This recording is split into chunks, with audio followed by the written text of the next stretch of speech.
Welcome, welcome. So, we were at the end of Stormblood, so we'll start off with. Oops, wrong one. We'll start off watching the Shadowbringers trailer.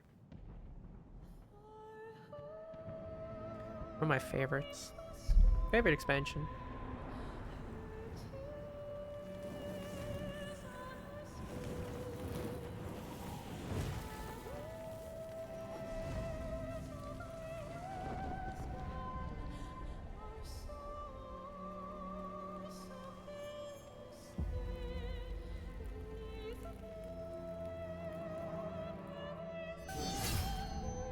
How many years have come and gone since that day?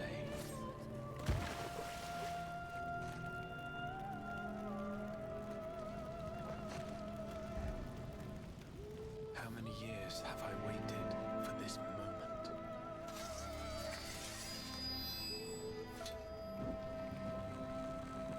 For the one that stood alone against the storm.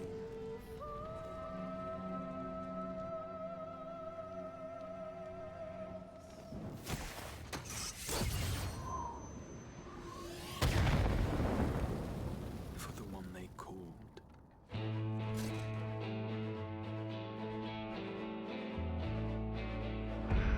The warrior of light.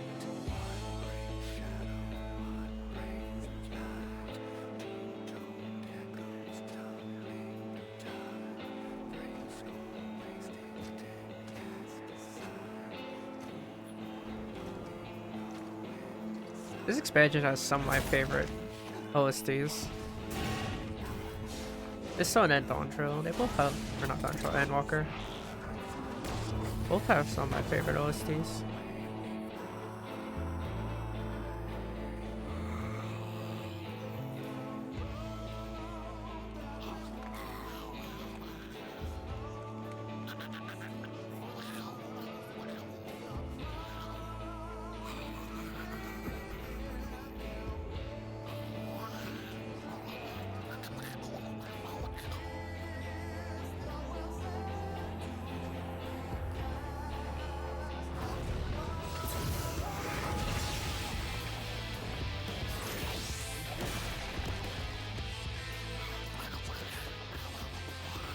It's also interesting seeing Meteor go through all of his classes. Realm Reborn was Bard. Realm Reborn was Warrior. Quite interesting to see through it.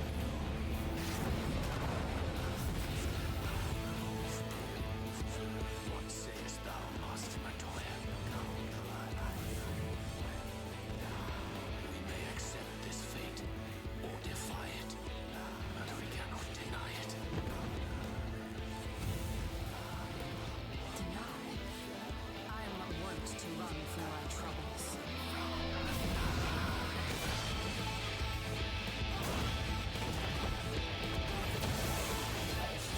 Obviously, Heaven's Lord with Kirkland. Stormblood was both samurai and monk.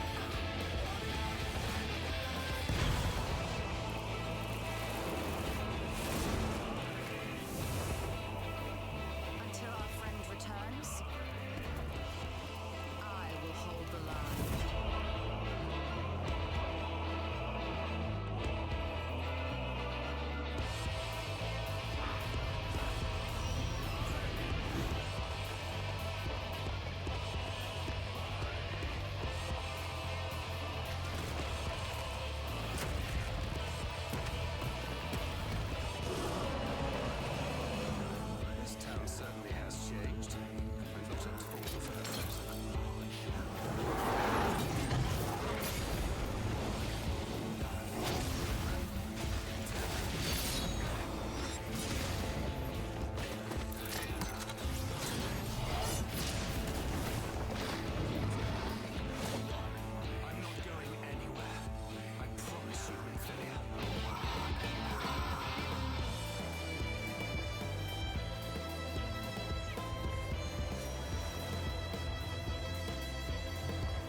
first time you also get to see class changes between the sounds. 3 on J-Coin to Astrologian. And crit taking Gunbreaker. But usually in the expansion, a Scion takes one of the new classes that comes out.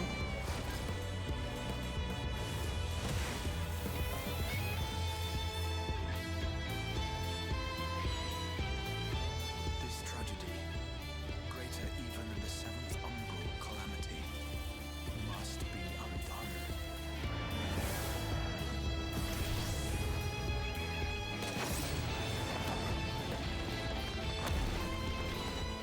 If history must be unwritten, let it be unwritten.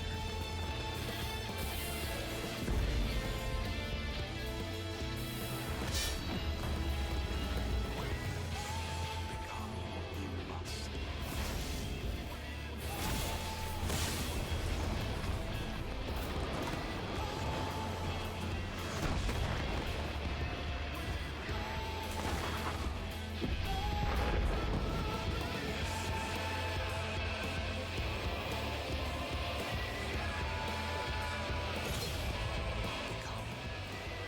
warrior of darkness.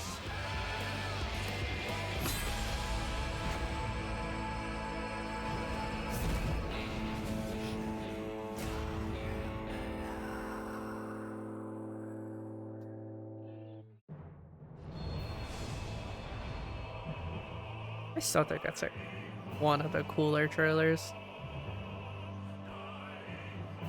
Also, if I was like a tad bit less lazy, I would go through the expansion on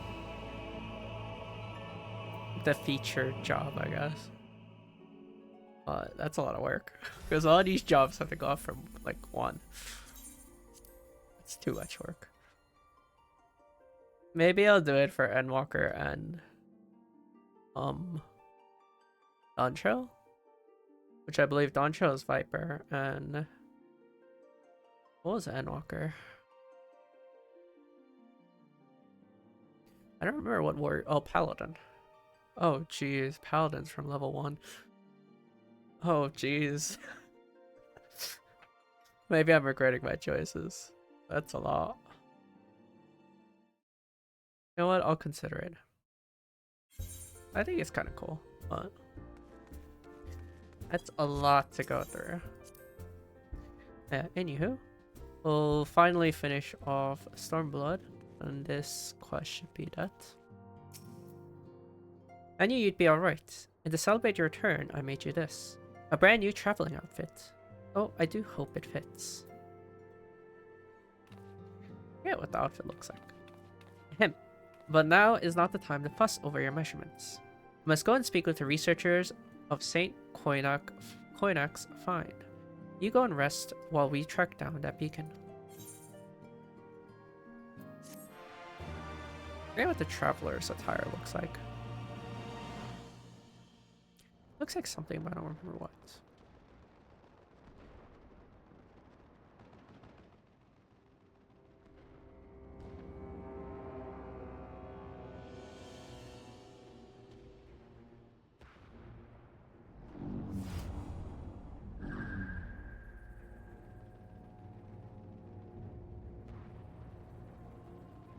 My enemy. My friend. Had I been but a step faster.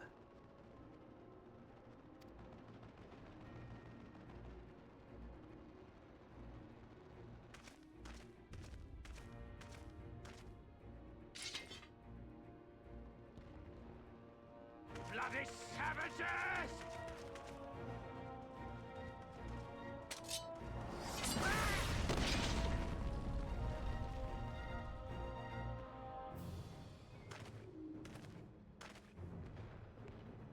A pity your hunt leads you elsewhere. Not that I am surprised. May you find joy in it. Grow stronger, more savage, and savor every triumph. As to no one's surprise, this is Xenos, by the way. In which is rightfully mine.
In the midst of a requiem for heroes, a voice rings out across time and space.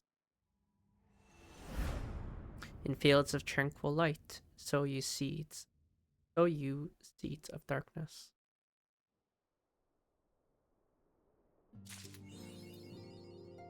And here will be the start of Shadowbringers. Good news, Hikaru. We've had a stroke of luck in our search for that beacon. Apparently, our colleagues have stumbled across a hidden path leading down into the hollows around the base of the Crystal Tower. A path I doubt we'd ever have found had the Ironworks and the Suns not added their numbers to the party. Thanks to them, we have eager eyes aplenty down there, checking under rocks and peering into every nook and cranny. Still, it sounds like there's a lot of ground to cover.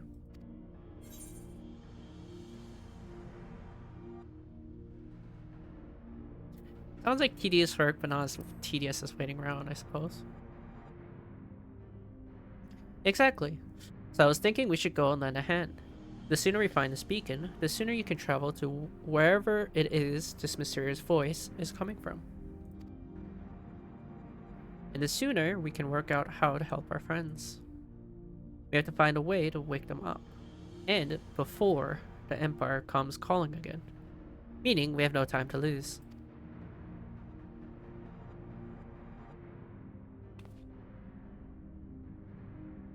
There's a boat in the north, Silver Tear, waiting to ferry people to the site.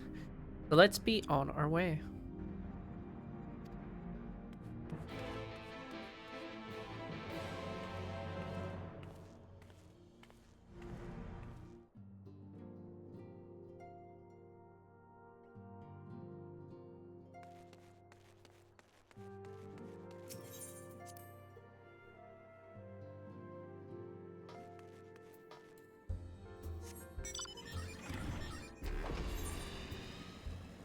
We come back to this place a lot throughout the expansions.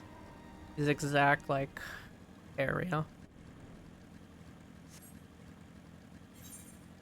But yeah, it would take a long time for me to bring everything up. I suppose I could do it.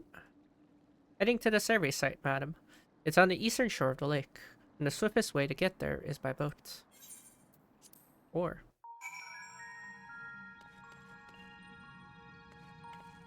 I don't remember this place at all. The Archons need our help. Next that, even matters of the heart don't seem to matter. Ironworks is out in force, as Sir Garland's orders. I've detected no slavering beasts in the vicinity. My sister accepted. Hey, that's not nice. The towering edifice is the outer wall of the Crystal Tower's foundation. The labyrinth of the ancients, to be precise. The air here weighs heavily upon me. This little wonder, I suppose, when standing in the shadow of such an imposing structure.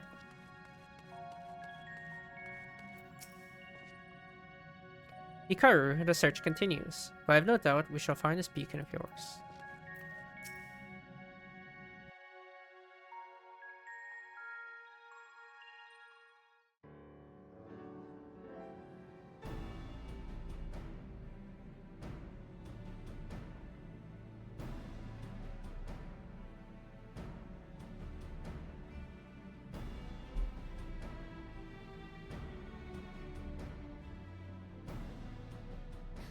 Look how many people there are. Should we get to it then?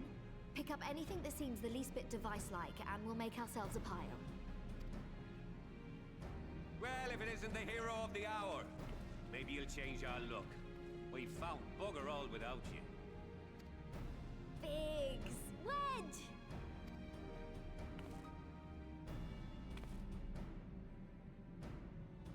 Aye, aye. Well, we could hardly say no to a call for aid from the Scions. Jesse called the chief for some other business, so we'll be working twice as hard to make up for his not being here. Thrice as hard, even. Thank you, both of you. I'm sure we'll find that beacon in no time.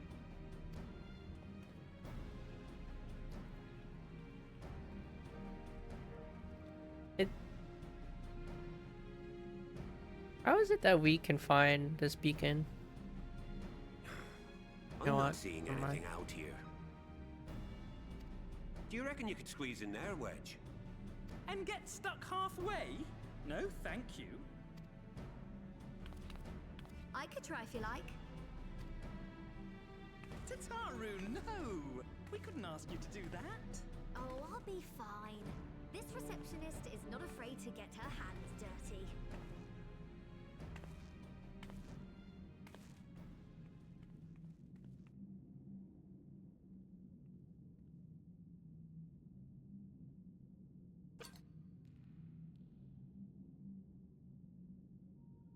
Sorry, I meant to say, the scholars haven't finished their preliminary assessment of the site yet, so we're not supposed to venture too far in. What's that you got there? Now that looks promising. So, anyways, I'm gonna go on a tangent. How come we were in here for like I don't even know how long, and we're able to find this thing, and they were in there for. Actually, I don't know how long the time goes for stuff like this. But anyways, like we're in here for like not too long. We found a beacon, but they couldn't find it. I don't get it. Isn't that the Ironworks symbol? Counterfeiters?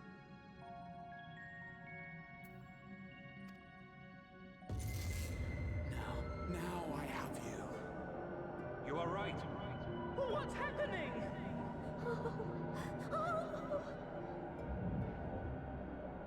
Stay with me. Focus on my voice. Let expanse contract. Eon become instant. Wait, this must be it. The device. Well, this is supposed to happen. Throw wide the gates that we may pass. Safe journey, warrior of light. Find our friends and bring them home.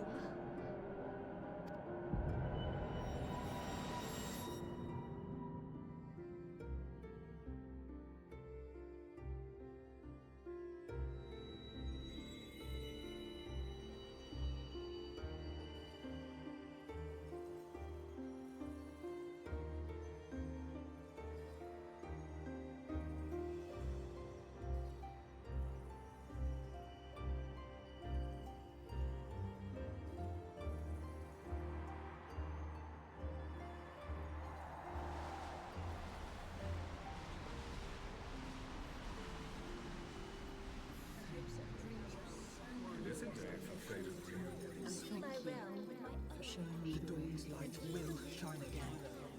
Oh, do not look at me so. You're slaves to a tyrant. There's no freedom in that. This is one battle you cannot fight. Away with you. Spirited accounts always comes welcome. We did everything right. Everything that was asked of us, and still it came to this.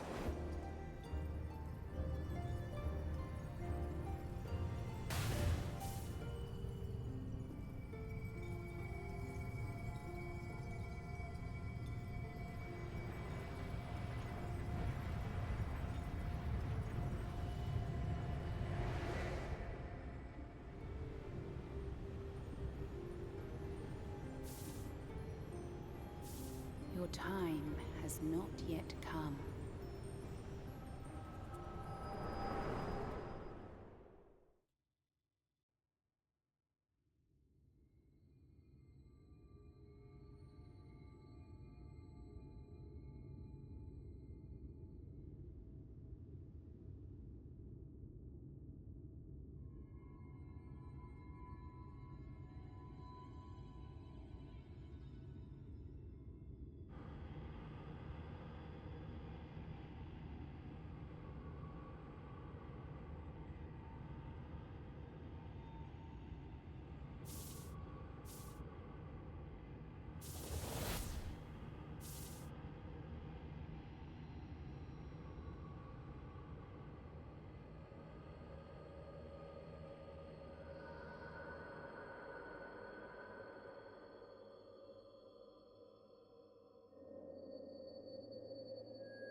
From endless dreams I awake.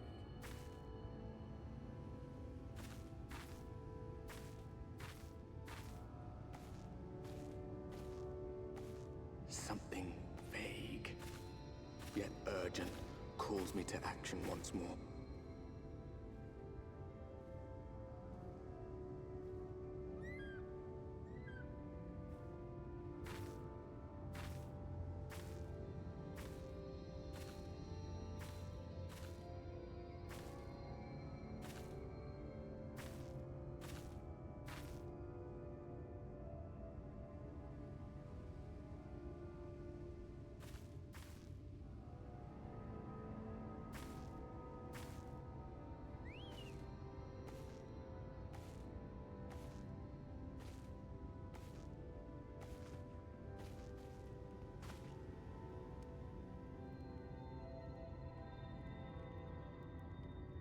Rare to meet someone out here who's not a peddler themselves. What brings you into the wilds this time of night? Night.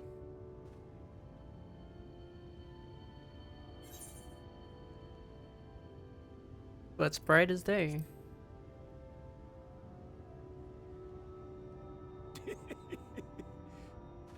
Well, if it ain't the oldest joke in the book. Me granddad, God's rest his soul, used to tell that one to the barman at kicking out time.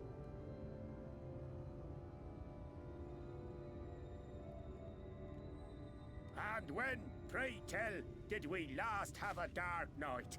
You rotten old drunk, you, he'd reply. Yeah.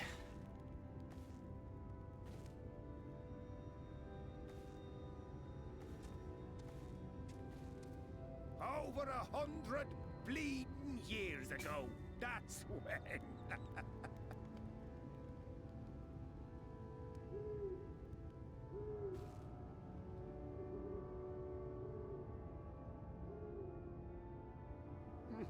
You got that look down to a T. I'd almost think you meant it. Ah, got to you, did they? Poor beggar. That explains it then.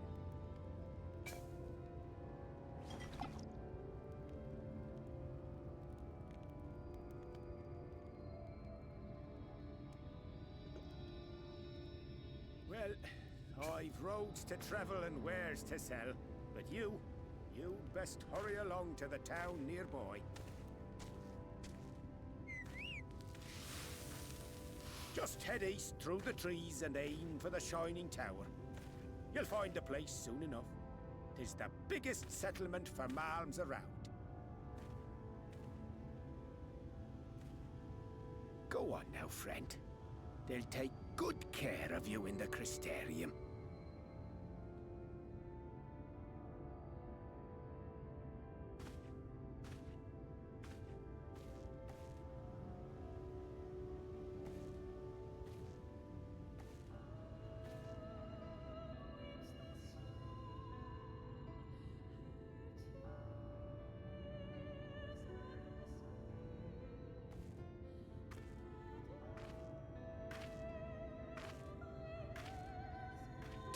dizzying heights it rises. The gleaming spire. Its tip threatening to pierce the blinding canopy. There, it will all begin anew. Between dark and light. The pure and the corrupt. The one true struggle.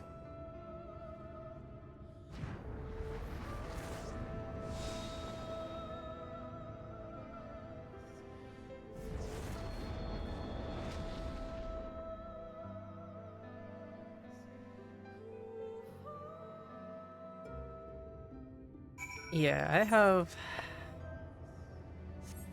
a lot of things to think about. Or like to talk about, I guess.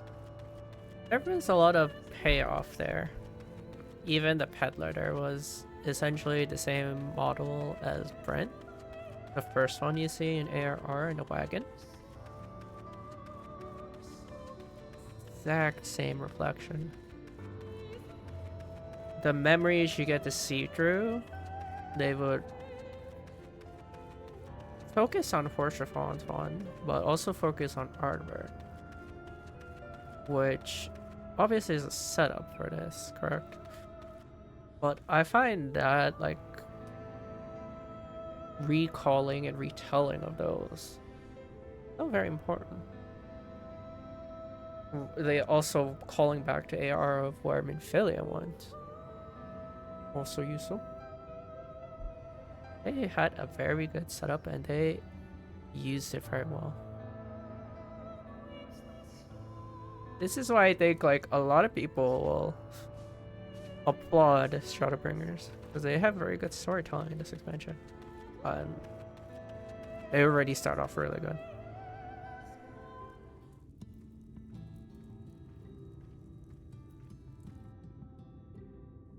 Halt!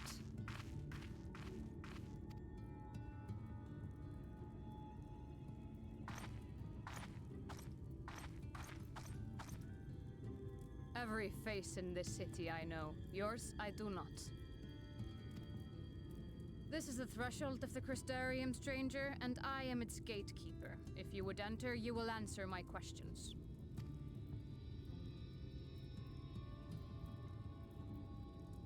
From where do you hail? The source. The source? What is this cryptic nonsense? Had you given me an honest answer, I would not have barred your way. We care little here for a person's place of origin. But instead, you chose concealment. And I will not suffer you to pass.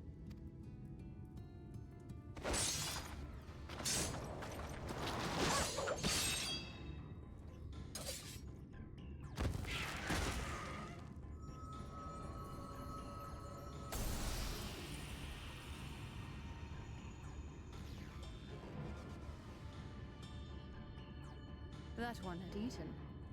It must have gulped down the whole hand, ring and all.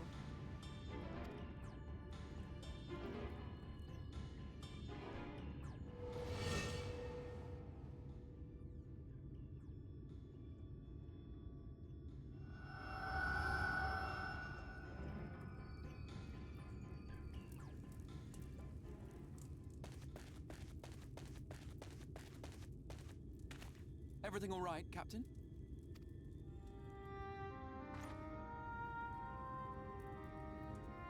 Quite all right, my lord. Just a stray sin eater, and a weak one at that. I see. Weak or not, we should be on the lookout for more.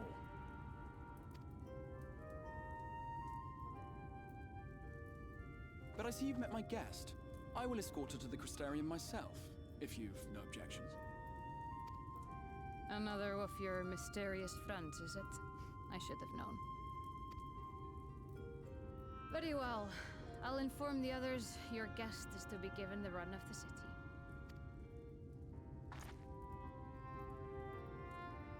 Pray forgive my less than cordial welcome. May the rest of your stay with us be a pleasant one.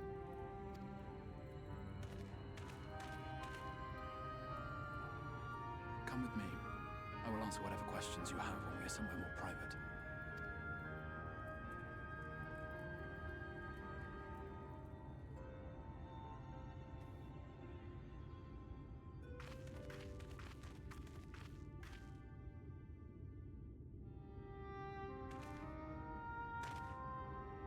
Right then, before we plunge into the wheres and wherefores, let me first thank you for answering my summons. Like, we had much of a choice. I had intended to bring you directly to my personal quarters, but I fear my aim was slightly off. That you are still able to make the crossing unharmed is a great relief. And so, we come to the question of where. The realm in which you now find yourself belongs to one of the 13 reflections, or shards. The first, to be precise, even if its inhabitants are largely oblivious to the fact. As to wherefore, having been awarded the rather grandiose title of Crystal Exarch, I, in my capacity as caretaker of the Crystarium, thought to seek the aid of you and your companions.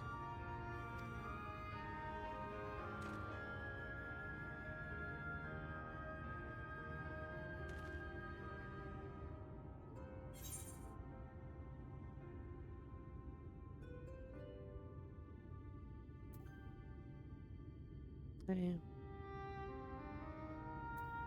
Both are true, but we'll go with the harsh one. Do you have any idea how much trouble you've caused?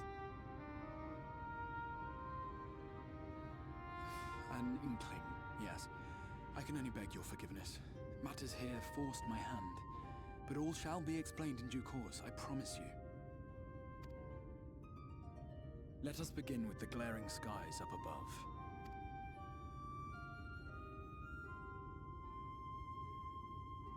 Here in the first, the world has been all but consumed by primordial light. It began a century ago, by this realm's reckoning. A luminous flood swallowing everything in its path. More than 9/10 of this star was lost. And the fortunate few who survived are hounded by abominations born of that catastrophe even now. Sin Eaters, we call them. The creature you saw earlier was one such monstrosity.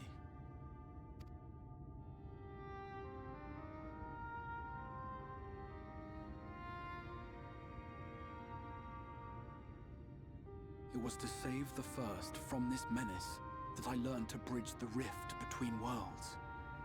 That I might call upon the aid of the greatest of heroes. Though it meant depriving a world of its champion, I had to try, for in saving the first, you would bring salvation to the source as well.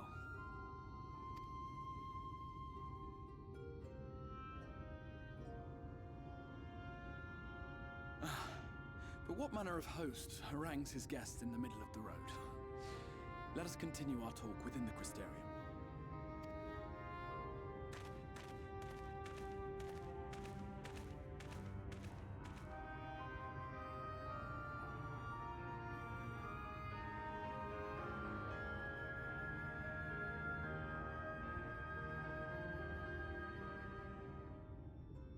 So we do know the whys of why we're here.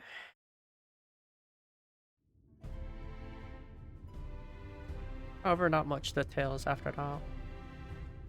How saving the first will save the source.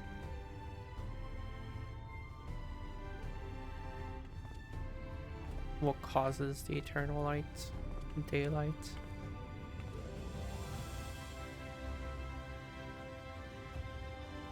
Who he is. The big one too. Such a proud and vibrant city. The sole sanctuary for the living in a world all but resigned to oblivion. Each stone was laid with hope.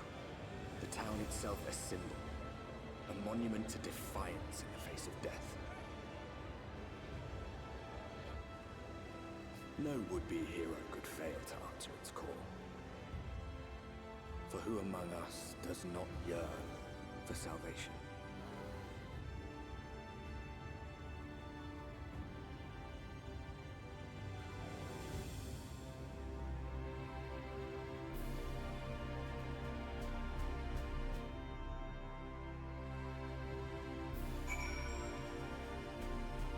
The environment here is also a lot different in terms of color. And here we are. Welcome, my friend, to the Crystarium.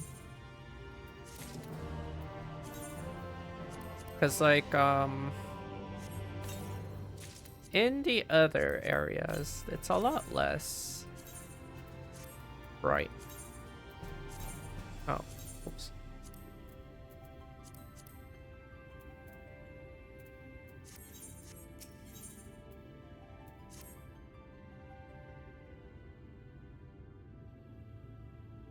Now, a full and frank discussion in the privacy of my study would seem to be in order. But I think our conversation would be more meaningful were you first to gain a firmer grasp of the situation here. To that end, I would like you to visit a few of Crystarium's civic leaders, and glean something of this world and its predicament.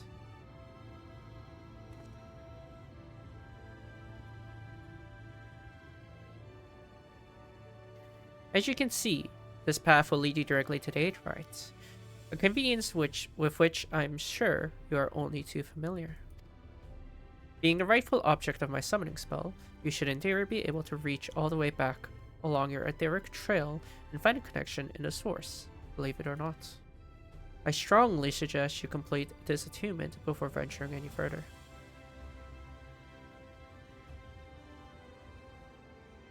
After you have done so, walk up the steps next to the Aetheryte and head out to the left.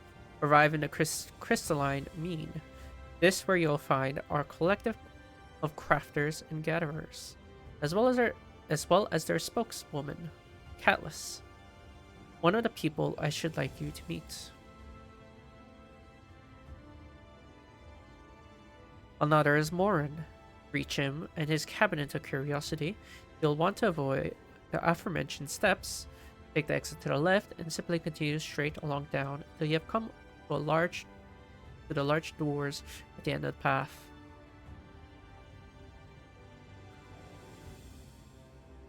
The third and final person I should like you to meet is Bragi, a man in charge of trade and distribution. He is to be found in the markets, which you can access from the opposite side of the Aetheryte Plaza.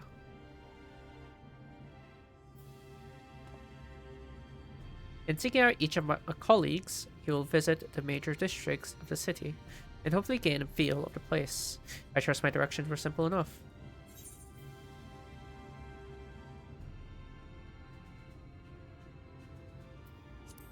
Crystal clear.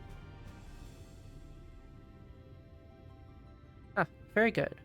I can see the layout of the Crystarium owes more to historic necessity than planning, but I'm sure you'll learn its twists and turns before long. In all honesty, the true challenge may be in finding the right way to approach its citizens. As you discovered during your encounter with the captain, the people of this world are unaware of the existence of other stars, and will struggle to accept the truth of your origin. That being the case, when they ask whence you hail, as they inevitably will, I suggest you claim to share a homeland of the Crystal Exarch. There's an unspoken rule here about peering too deeply into that particular mystery. When you finish making the rounds, pray meet me in the large courtyard at the center of town. Until then.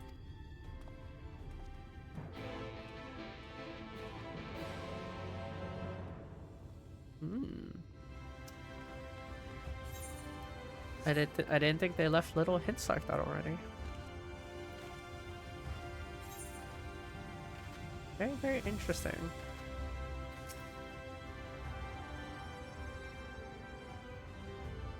Anywho, I think the environment design for Shadowbringers is a lot different than the places you'll see in,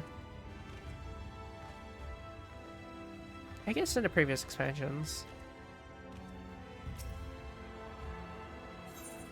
Because even like the fauna here is very, very different.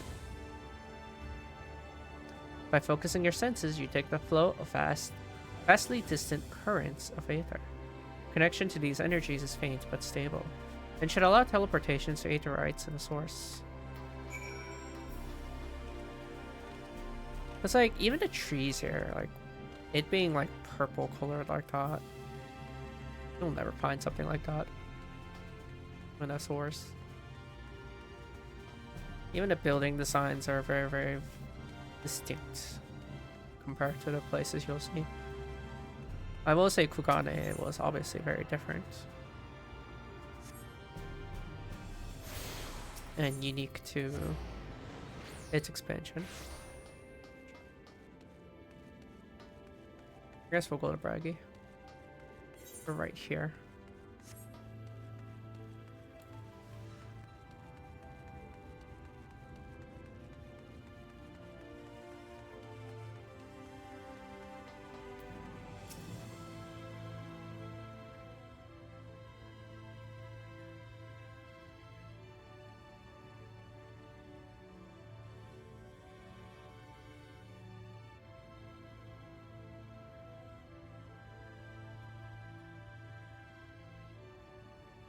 New to the city, friend.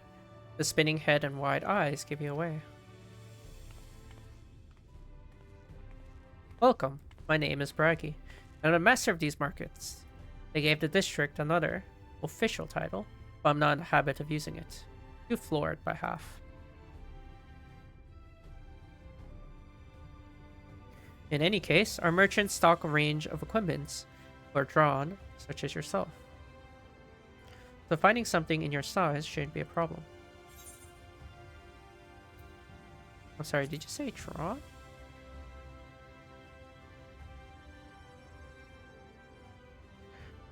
Something wrong?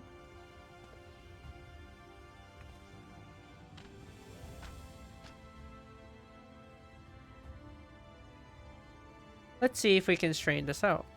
See those two in front of us. The shorter one is a hume. Hume? Hume? I don't know. And the taller one is an elf. The sturdier individual over there is a Galchint, whilst the one with the horns is drawn, like you. And then you have the large scaly chaps with the long tails and neck for raising livestock. Those would be the sun.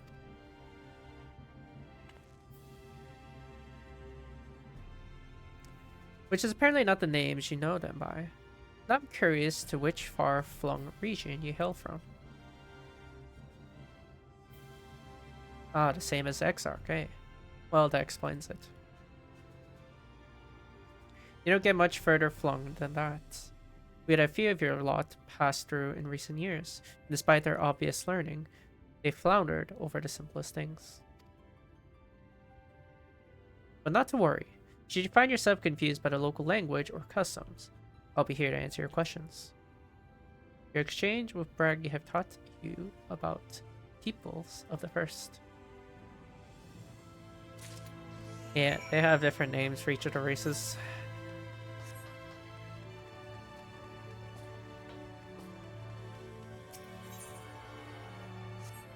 Different from what we call them in the source. The game will categorize them as well. Well, it makes sense in the context of what they said. Oh. People in the first don't actually really know of other worlds, so that is all they know of. They know them by. In the context of this, it makes sense.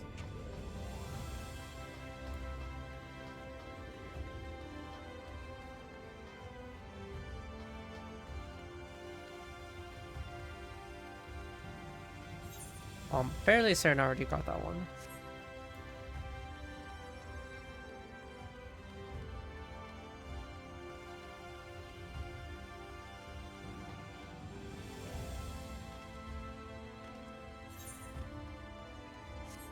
I believe that one is upstairs. Yeah, it should be by the market.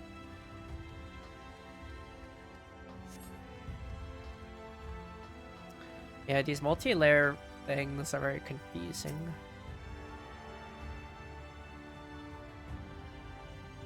It's not the most intuitive.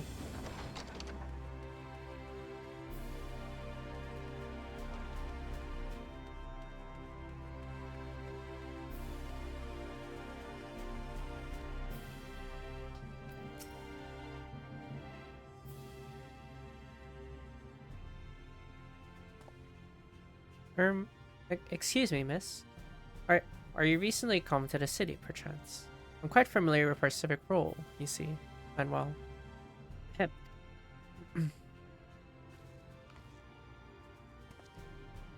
What I mean to ask is, have you brought any books with you? A rumpled scroll, even. A scrap of scribbled on parchment. My apologies. Literature is something of an obsession of mine, as well as a profession. Librarian Morin at your service, and this humble collection is known as a Cabinet of Curiosity. As your powers of perception have likely informed you, my colleagues and I are responsible for curating all manners of tomes, documents, and other vehicles for the written word. As horrific as the loss of life and land brought by the flood, unquestionably was the damage to recorded knowledge was no less catastrophic. We few do all we can to preserve what wisdom survived. Tell me, what brings you to the cabinet today? Looking for any title in particular? Perhaps a spot of academic research? Oh ho, so you have an interest in modern history. Splendid.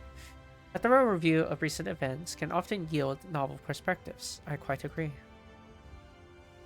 If you would prefer something visual to accompany the account, then I think I have an illustrated history book for children somewhere. Just a moment, I'll fetch it for you.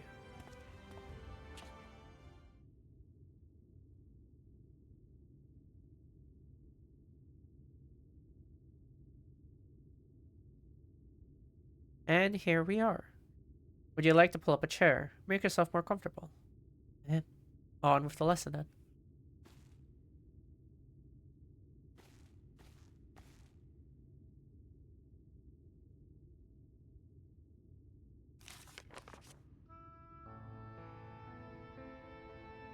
"100 years ago, or near enough not to matter, villains known as the Warrior of Light slew the Shadowkeeper, the Steward of Darkness. In the wake of this tainted deed, light began to pour into the world as if from unseen cracks. It pulled and swelled without cease, until the day an enormous, blinding wave rose up and swept across our star. We called this calamity the Flood of Light. Everything it touched was leashed of life and vigor, leaving naught behind but a luminous wasteland.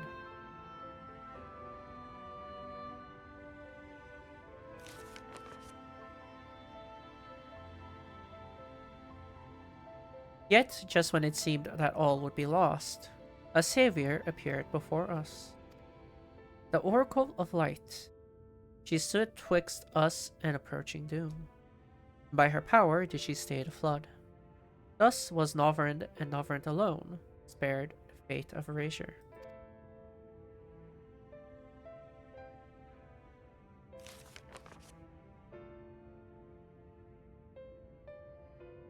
Tragedy would, however, arrive in another form. From the blasted emptiness descended horrors of strange and terrible aspect to bedevil the few folk who survived. These sin-eaters were light incarnate, and their fulgent presence stole the night from the Novrand's sky. Even now, they circle the remaining bastions of civilization, ever on the hunt for us, ever hungering for our flesh.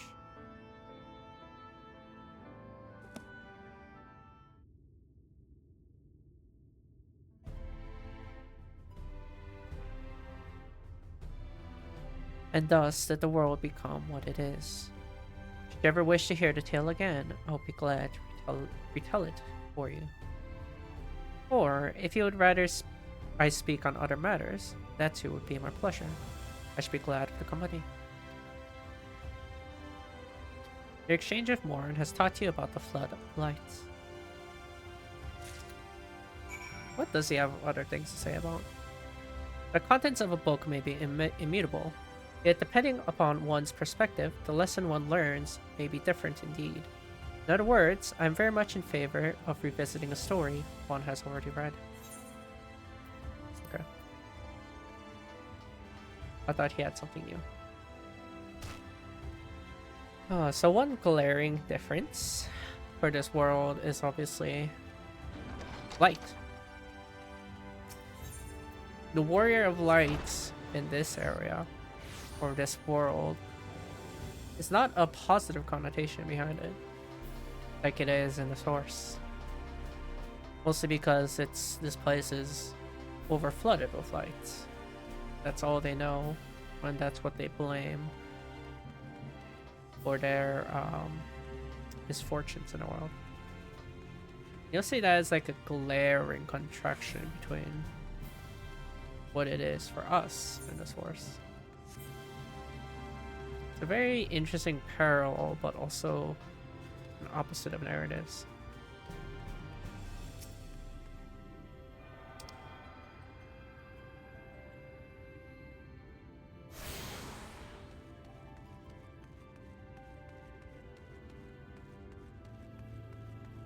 And our last to meet, Atlas.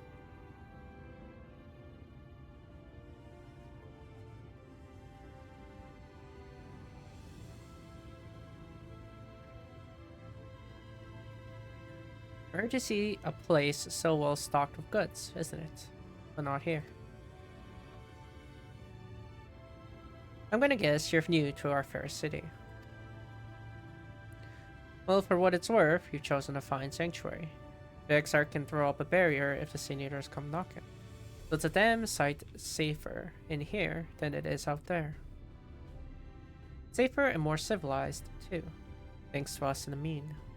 We work together to procure materials and resources, and craft the goods which make city life possible.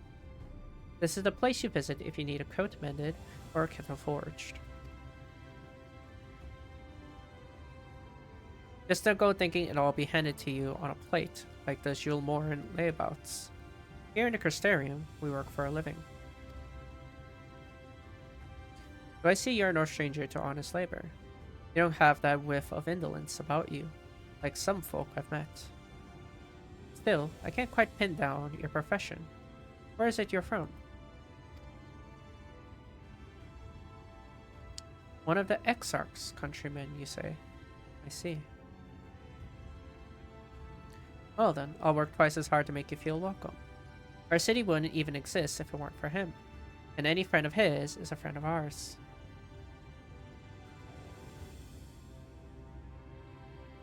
It's really quite incredible when you think about it. They say his grand magics summoned the Crystal Tower into existence.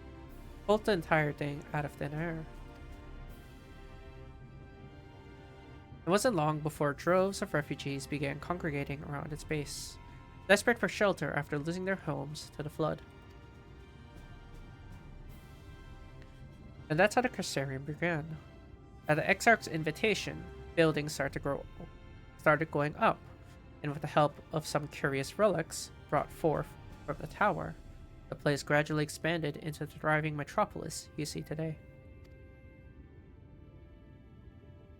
The city stood here for decades now, yet the eldest among us swear the Exarch looks exactly the same as he did back then. He is indeed a man of many mysteries, but for all his secrecy, he has never let us down. So if he and you wish to remain silent about your shared homeland, then the folk here will respect your wish for privacy. I am, however, more than a little curious to see any crafting talent you might be hiding. If you have aught to contribute on that front, be sure to come back and visit once you've had a chance to settle in. Just ask for Catalyst, and I'll find you in a niche here in a crystal mine. Crystalline mine. And help us keep the cogs of the city greased and turning. Your exchange with Catalyst has taught you about the life in the Crystarium.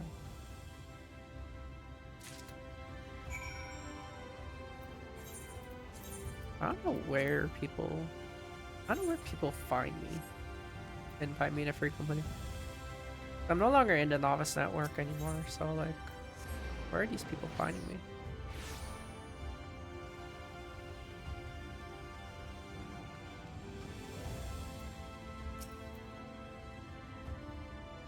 Well, how did you fare?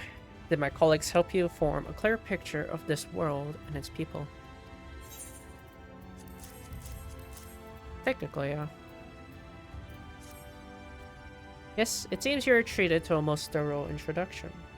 I understand it was something of a chore, but it was necessary that you grasp these things before you proceed. As for the Crystal Tower's origin, you may have noted that the details were sparse. The structure is, in fact, the self-same one you know from the source. Transport to the first in its entirety. It was my first attempt at breaching the boundaries between worlds, something of a trial run for your eventual crossing. Although I do not know which era I tore it from, I do know that its arrival served to set the wheels of fate in motion.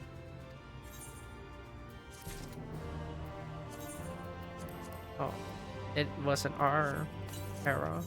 Okay, not much.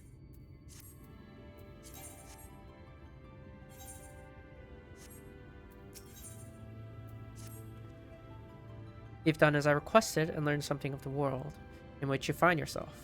Now it's time I fulfilled my half of the bargain, explained what has befallen your comrades. That is a conversation I would rather have in the privacy of my quarters, however. I must go on ahead to the tower and organize a few things. I shall see that the guard knows to meet you.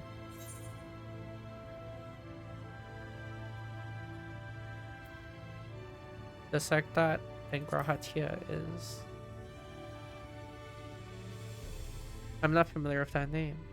Is there something I should know? An extraordinary tale. I'm afraid I found no such individual residing in the tower when it passed into my care.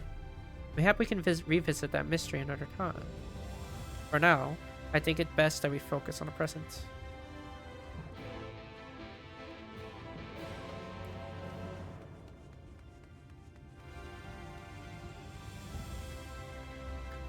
As last we left Grahatia was he was inside the tower waiting for us to ever reopen that door. To keep the secrets of Halag locked.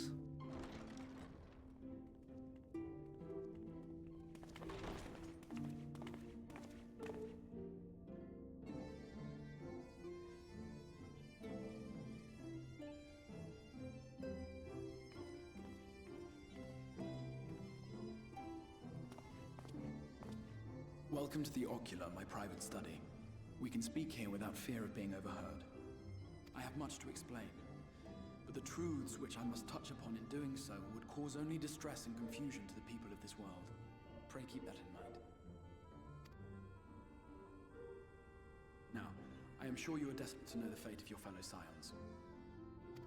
To put it simply, they are here in the first. Their arrival, however, was not as recent as you may imagine. Here, time flows at a different pace from that of the source.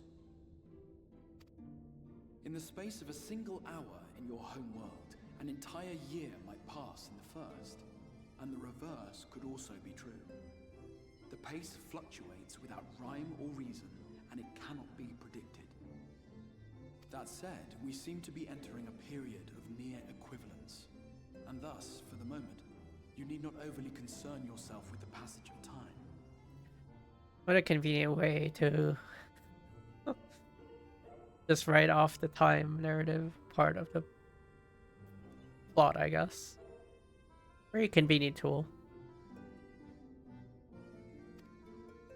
As for your companions, however, Y'shtola and Urianger have dwelt here for 3 winters, all told, while Thancred's count stands at 5. Even our more recent arrivals, Alphino and Alize, have lived in the first for almost a year.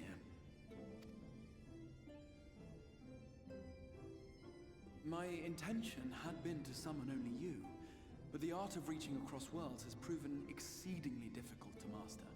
Thus it was that my fumbling hand closed upon those to whom your fate is most closely bound as well.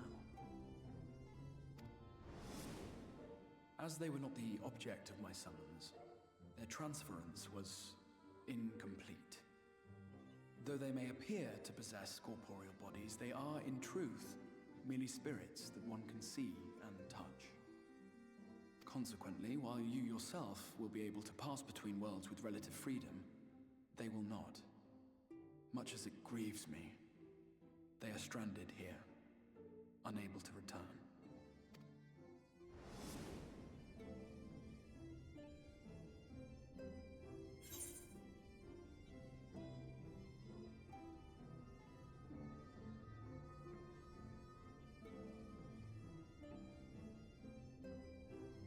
You need to find a way to send him back. And find a way to send him back.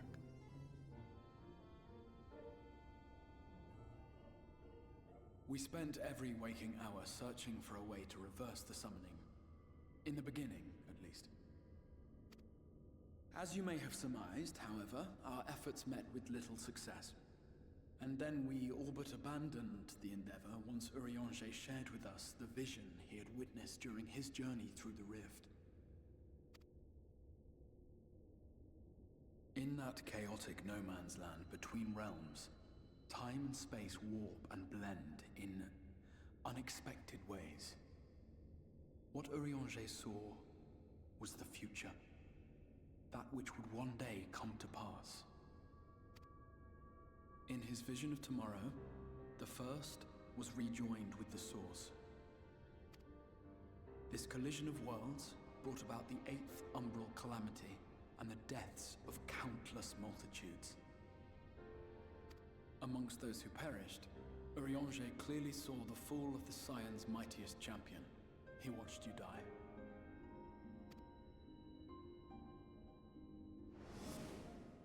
And thus did the Scions embrace their exile, and began searching this world for a means to forestall the coming catastrophe in yours.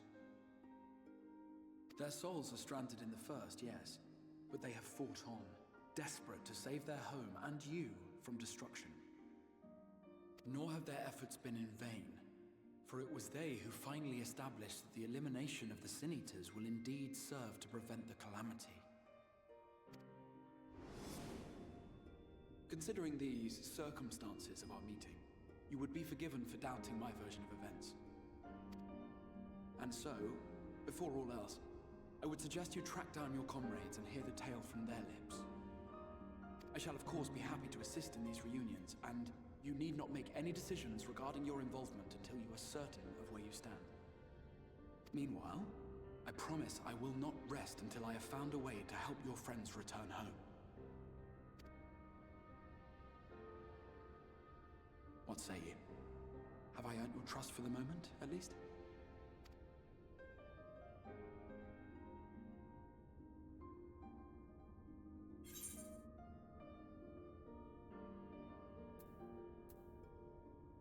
I'll see that you keep to that promise.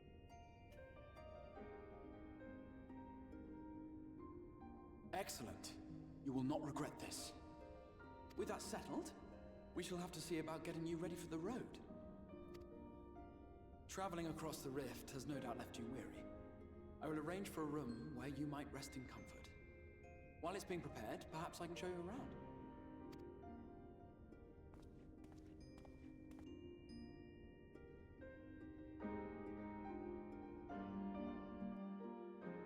I forget, I don't think escort quests existed in Shadowbringers. Not that I remember of anyways, but I guess we'll see. The Crusade boasts a number of residential districts, but I've been informed that a room has just been available at Dependence, which, as it turns out, is perfect. Our path there will take us past the markets, and I was hoping to give you your own introduction to their wares. Come along.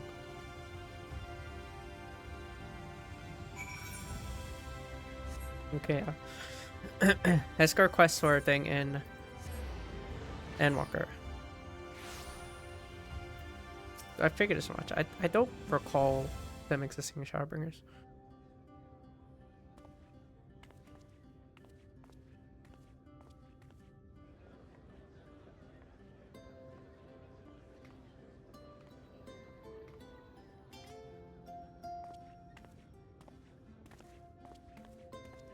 This is the Musica Universalis, the commercial heart of the Crystarium.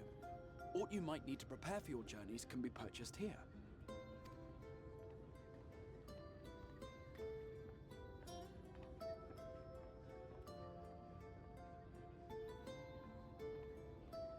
yes. You must be curious about the currency. Fear not. The gil you carry will serve you well enough. Each nation once minted its own coins, but was all a jumbled mess following the flood. After much debate, the local merchants eventually elected to revert to the old ways, wherein a coin's value was decided by the worth of its metal. As for a unit of measurement, we agreed upon the term gil, a word borrowed from coins uncovered within the Crystal Tower here. And as our traders peddled their wares across the land, so too did our usage of gil become common practice.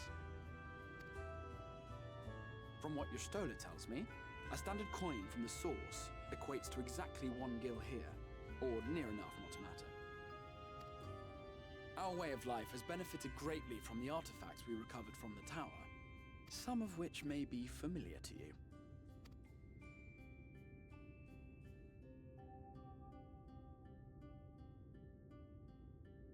No, it's tombstones.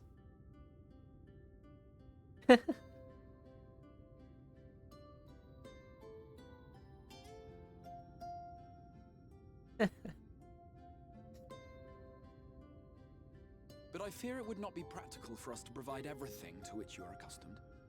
You shall need a means to access the commodities of your home world.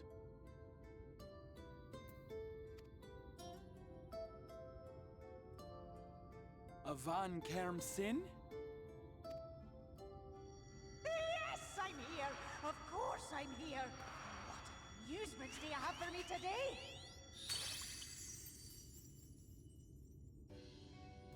My dear Feo Ul, paragon of pixie kind.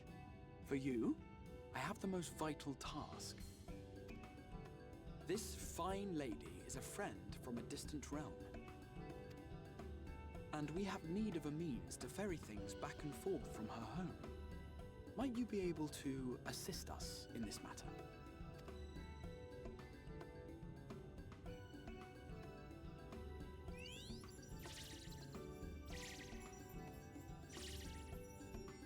You came from beyond, didn't you? From beyond the rift? How wonderfully exciting! What a brave and reckless and marvelous thing you did! You've the heart of a pixie, you do. After careful consideration, I have decided to grant you my assistance. Make a pact with me and the fun can begin.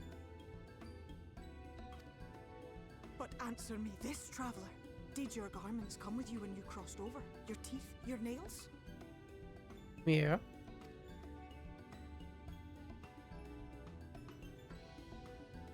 Just as I thought! Then you've a good stout connection with your home through which all your belongings, great and small, may easily pass. From this moment forth I will be your Isne Fis, and you my Sne Yak. Like the branch which sprouts from the sapling, our bond will flow unbroken from one to the other. Raise your hand.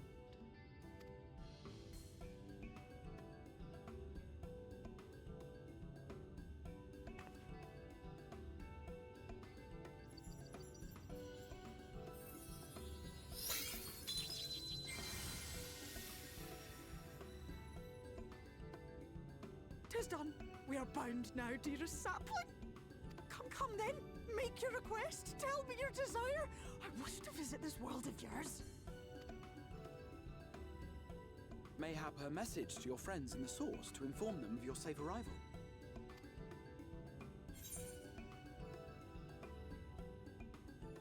Send a message to Sataru. Consider it done.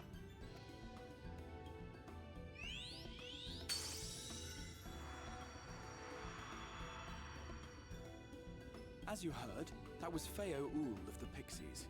Their kind possess an affinity for magic akin to that of arcane beings. They rarely show themselves in populated areas, but Feo is insatiably curious even by Pixie standards, and seems to have taken a liking to the Crystarium. Right, we were going to organize a room for you, weren't we? Come along.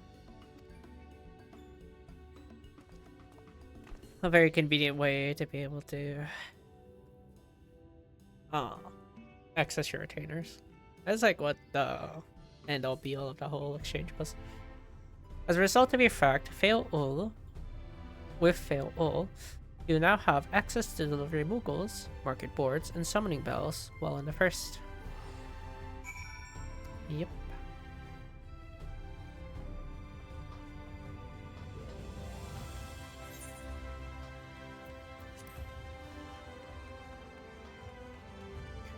But it's always nice to have a narrative that connects to these like basic features in a game. Not a bad way of doing it. So I'll appreciate that rather than like never explaining it. Ah, there you are. I was just finalizing the matters of your accommodation. You'll have a private room here at the Pendants for the duration of your stay. To make use of as you see fit.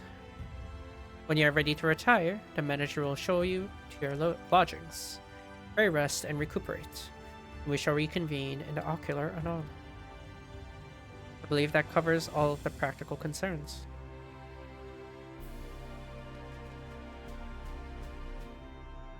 Thank you for answering my call, Hikaru. We are denied the comforting blanket of night, but may peaceful dream attend you nonetheless.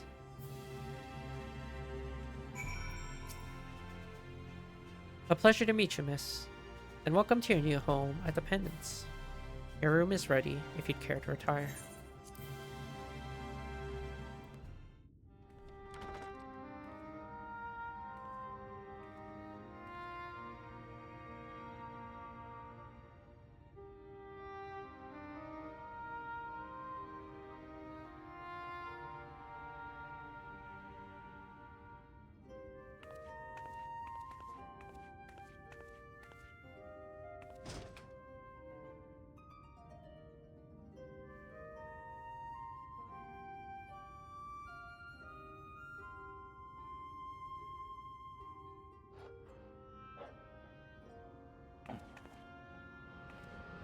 You.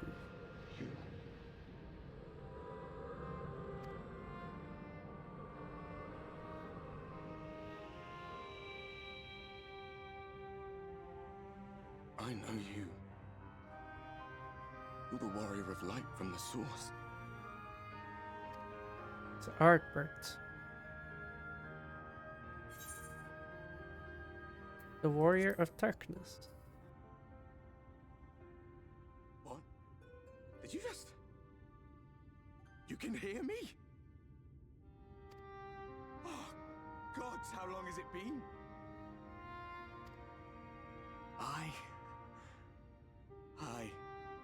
That was what I called myself in your world.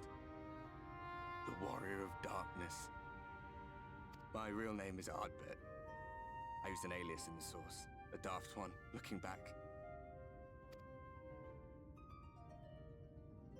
If you recall my tale, it was my comrades and I who caused the flood. Yep. We thought our home doomed. And so we listened to the Ascians. Let them guide us to the source and try to hasten their goddamned ardor.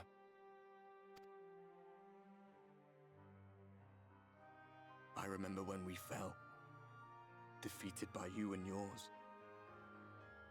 I remember our audience with Minfilia, how she listened to our pleas and returned our souls to the first.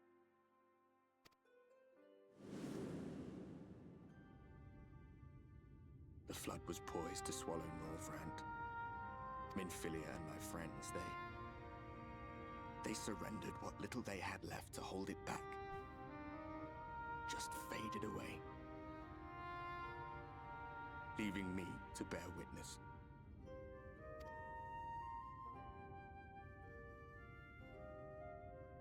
Tell me, do you know the year? How much time has passed since we caused the flood? Near a century.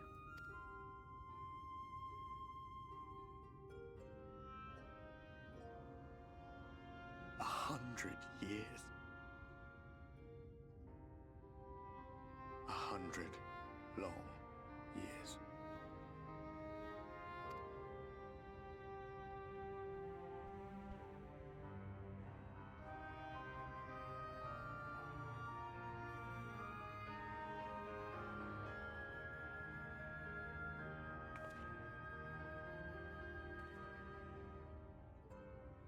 My hands find no purchase. My gestures catch no eye, and my pleas, be they whispered or screamed, reach not a single ear. I am a shade, cursed to do naught but drift.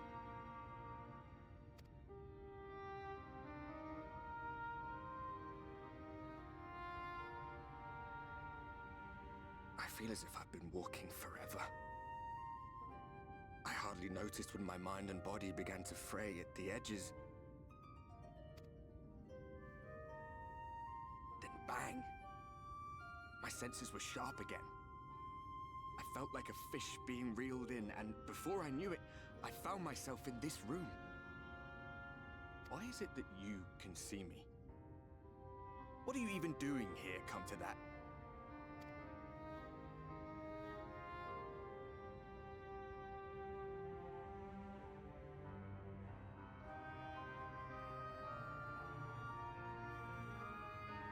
You were summoned to save the first. A waste of time. This world is beyond saving, like those who try to save it. Muddled as my mind may be, I've not forgotten that.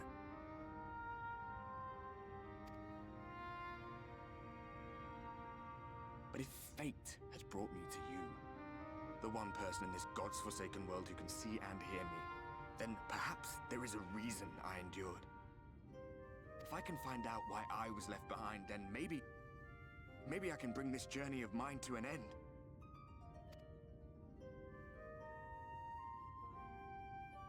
Well, I'll be watching, Warrior of Light. But do me a favor. Be careful out there. This world has had its fill of heroes.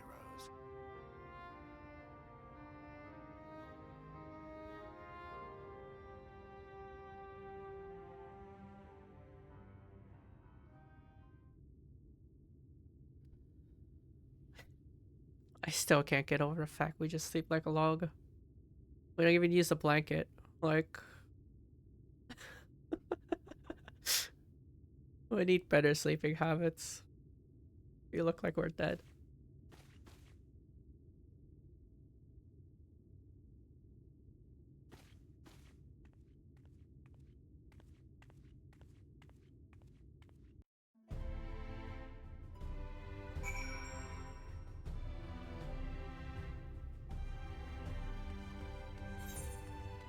A somber tale.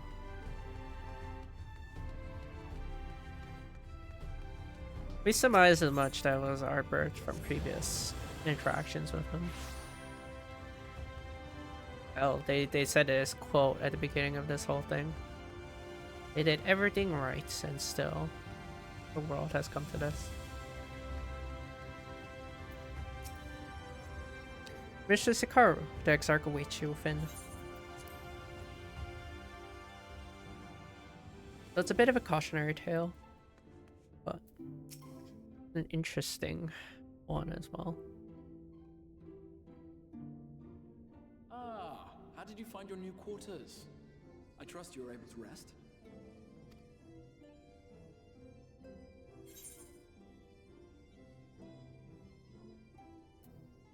I had a ghostly visitor. I was not aware the room was haunted, and you were rather tired. Well, should you receive another visitation, be sure to let me know. Now, let us return to the subject of the Scion's whereabouts.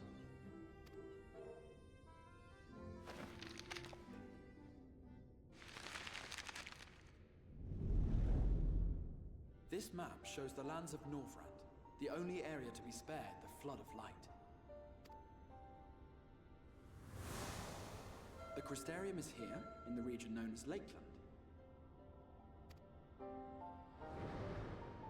To the north is the fairy kingdom of Ilmeg. That is where you'll find Urianger. To the east lies the once prosperous civilization of Rak-Tika. Your Stola is stationed there, in the heart of the forest. Alas, neither location can be reached without considerable difficulty. As such, I would suggest you first seek out one of the twins, each of whom is stationed but a short flight from the Crystarium. Alphino is on Calusia, an island off the western shore. It is home to a city called Yulmore, where the rich and privileged while away their days in idleness. For his part in furthering our cause, Alphino journeyed there to meet with the citizenry and forge alliances. From what I hear, he has since kept himself busy gathering information around the main settlement. Alize, meanwhile, traveled south to the arid wastes of Armareng. They lie upon the very edge of the inhabitable world, where the flood of light was halted. Those who dwell there live in constant fear of attack by the Sin Eaters. In contrast to her brother, Alize felt that her energies would better be spent learning about the enemy, and thus she sells her services as a guard, both to hone her skills and gather information on our foe.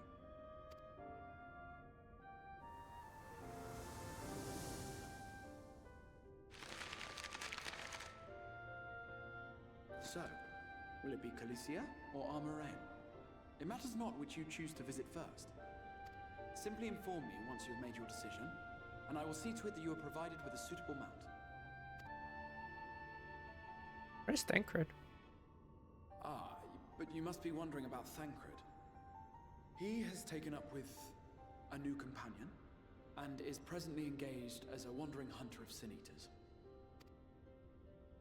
Being ever on the move, his whereabouts are often difficult to ascertain, but I am certain your paths will cross ere long.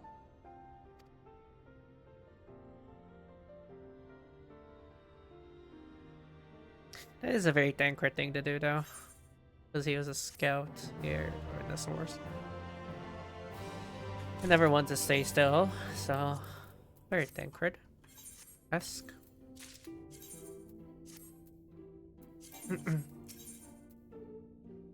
We'll go to Alize. We'll accept both, but we'll go to Alize. Ready to depart for Almareng. Alize will be overjoyed to see you safe. I know she was particularly concerned for your well-being. She, impressed upon me how regrettable the timing of her summoning was. Repeatedly.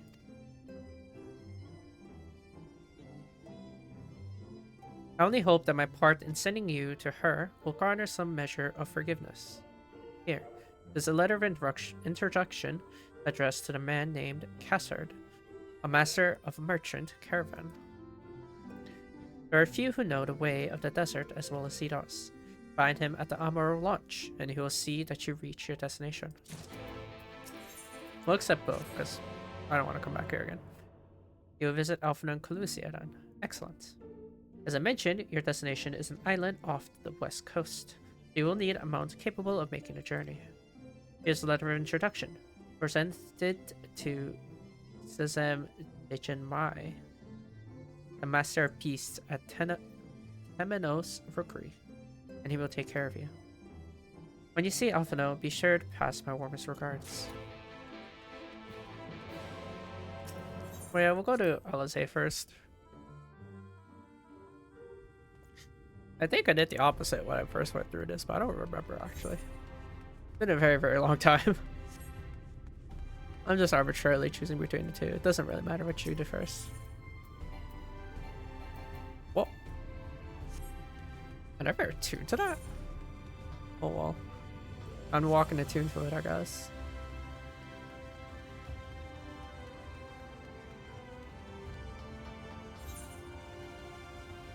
Or I believe the stairs up should bring me up. Quite a bit since I actually had to explore the Crystarium. I don't quite remember all the nooks and crannies of it.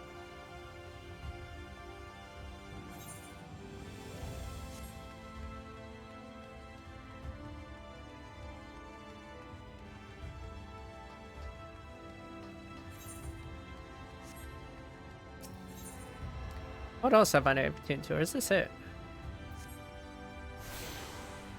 Oh no, that's it.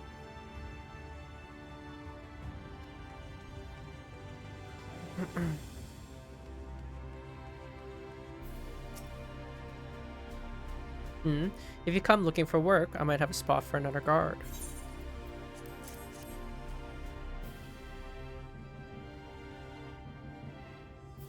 Oh, a friend of the Exarch.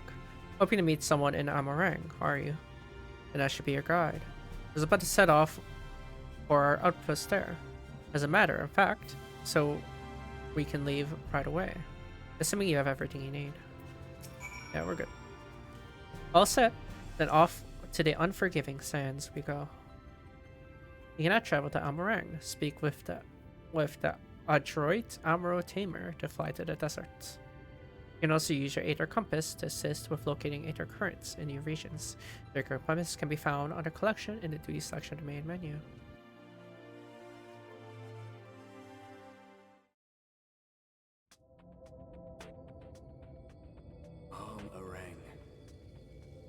From this parched earth, the nation of Nabath, Arang once rose. When I journeyed here, long ago, I spoke with a sun-weathered elder. He told me Armarang meant majestic land in the language of his people.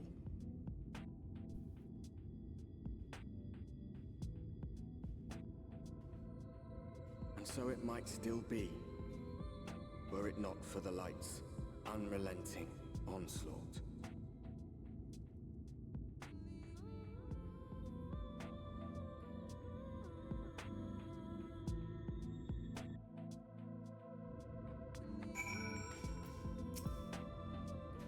Oof. No matter how many times I come here, the cold never fails to catch me off guard. The sky may be as bright as in the scorching hours of day, but it gets brisk enough to make you shiver. Now, the Exarch's letter said I was to take you to the inn at Journey's Head, which is where this Elysee friend of yours is staying. That's a fair old distance, so I propose to make a stop at Mortsuk to break up the trek, allowing me to attend to some business, and you to enjoy the local hospitality. Sound good? Good. Alright, you lot, I'm off, and I better not see the goods covered in sand when I get back.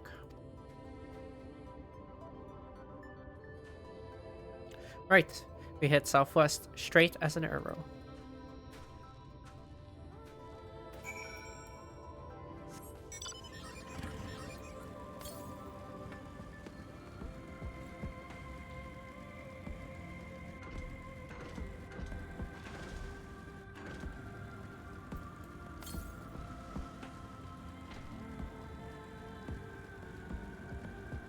West. Oh.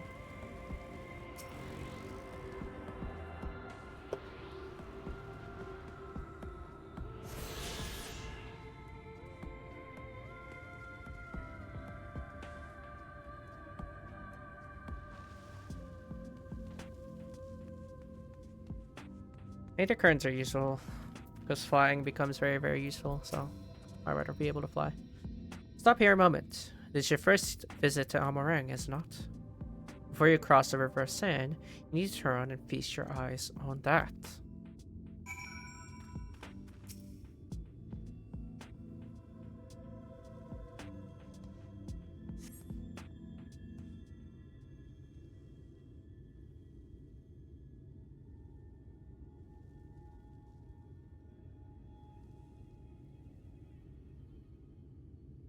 They built them big, didn't they? That's Kasar Shal, a fortress meant to protect the northern reaches of Nabafarang. Seeing what was left behind, I believe it when they say that it was once one of Novran's mightiest nations. At least until the flood came along. Great chunks of Nabafarang's land were lost to the light, its great city included. The few who survived didn't see much point in staying. Most of them, anyways. No, not many choose to come here these days. Now with everything in ruins, even the hulking great fortress has become little more than an armorial roost for me and my caravan. But not everywhere is as deserted as this place. Just wait until you see Mortsuk. Let's press on, shall we?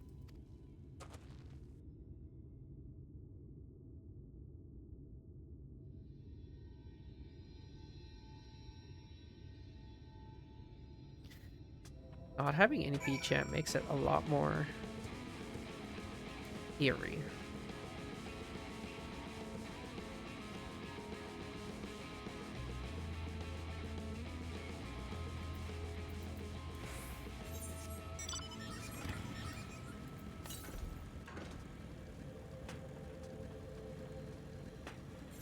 Next one is way too far.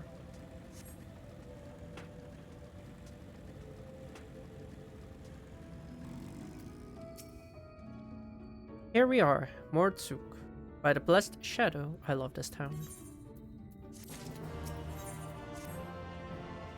Mordsuk, not just full of Mord, but Humes and all matter of others, too. It has been a refuge for folk displaced by the flood, so the population is nothing if not diverse. Oh, have you met a Mord before? They look like the shifty little blighters, a more welcoming lot you could never wish to meet. Speaking of which, we should pay our respect to Master Gen Gen. I'll go ahead and let him know that we've arrived.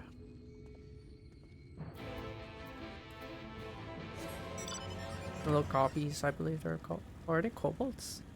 I forget. I forget if they're kobolds or goblins. They may be kobolds. I don't quite remember.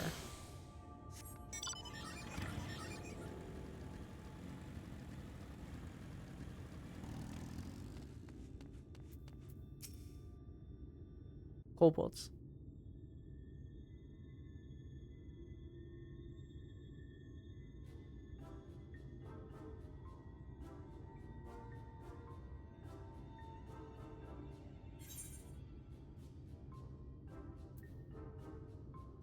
That's a kobold.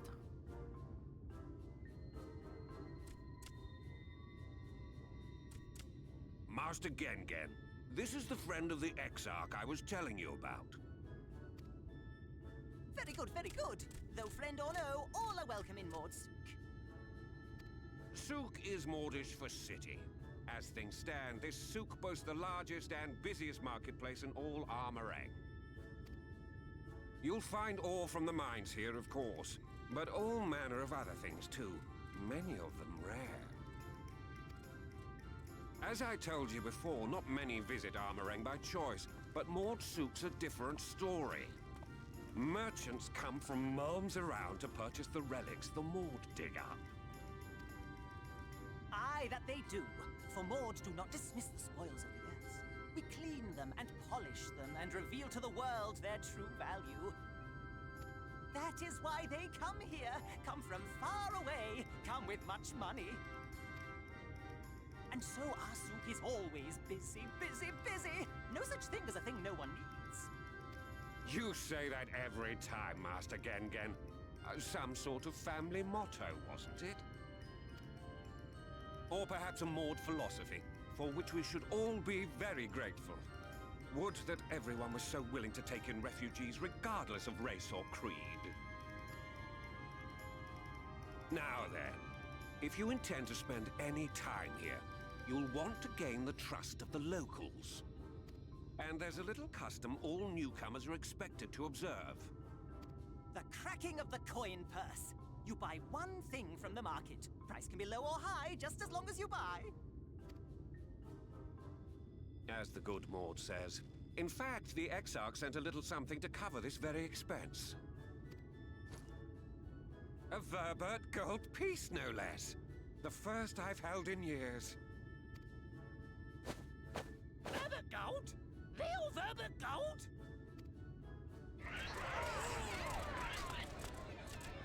Here, newcomer! Crack your coin purse with me! Oh no, you want my goods, newcomer? I have jars and pots all smooth and shiny. Over here! Come and look! You buy, you buy?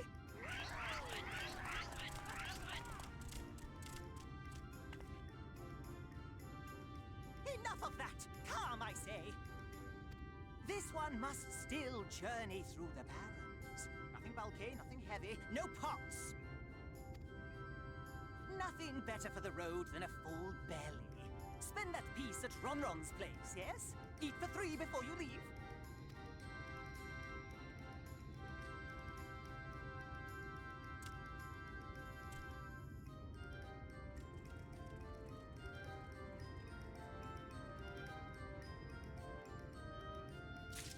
Well, I guess I can't fault them for their hustle.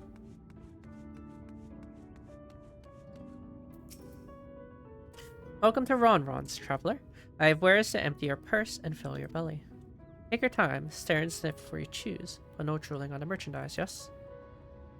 Browse Ronron's wares. You may move the camera as well as zoom in, target foodstuff and inspect with left click.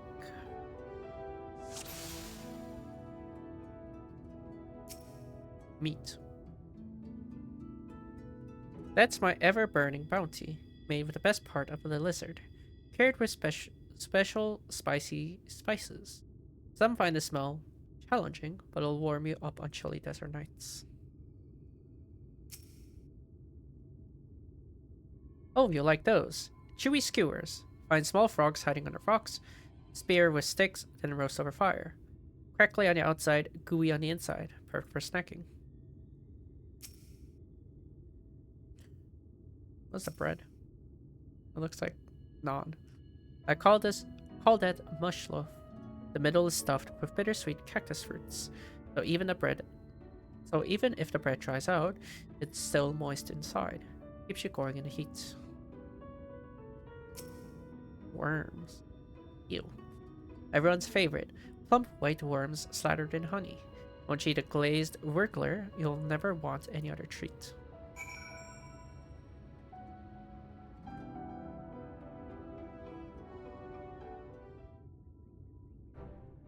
They all look tasty, yes? Which to choose?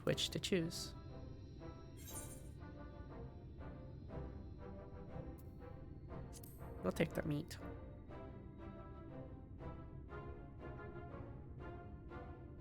Yes, put some spice in your step. You won't feel the cold this night, and probably not the next one either.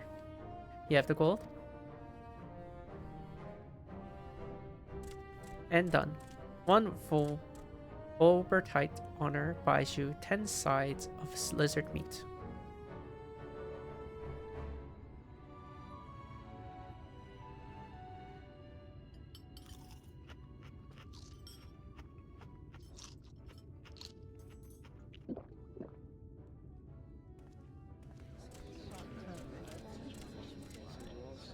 There's no way we have to eat all of it at once, right?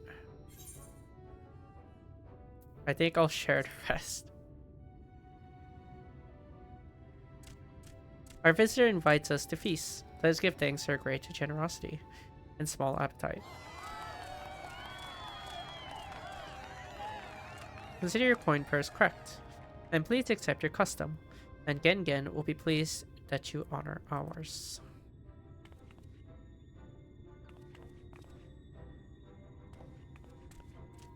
Giving the merchandise down, yes? No returns.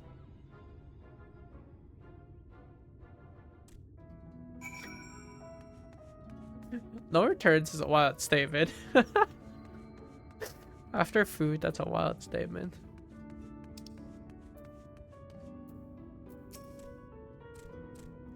I was watching from here, Hikaru. You honored our custom and with great relish. You'll always be welcome in Mordsuk. If you need anything in Amarang, we're here to provide.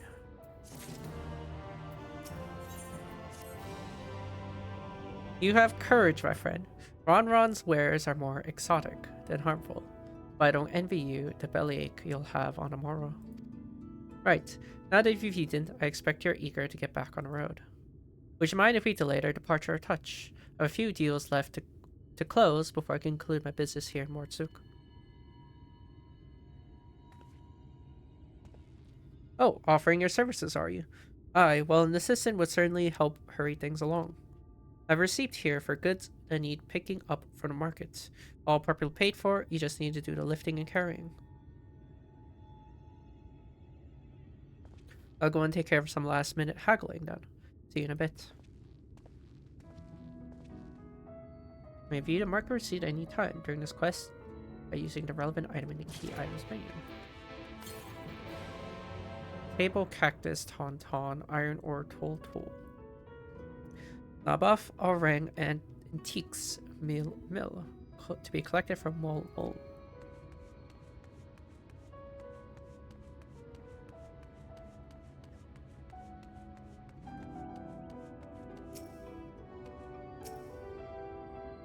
Dream's what they say when it's not.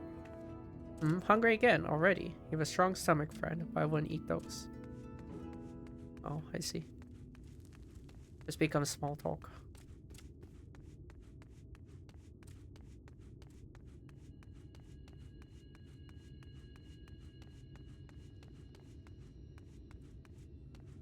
What is this?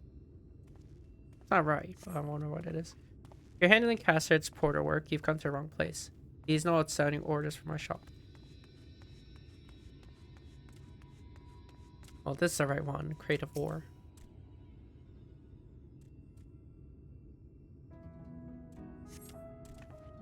Cassard sent you, did he?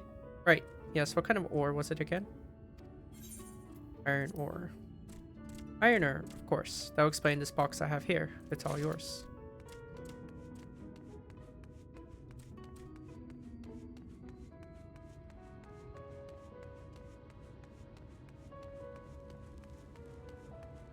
So we need ton, and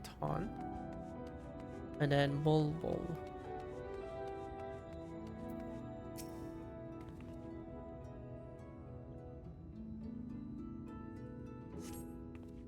You came in with Cassard, yes? Good, good. I can finally stop thinking about that sack. Please take your prickly purchase. And Mole is here.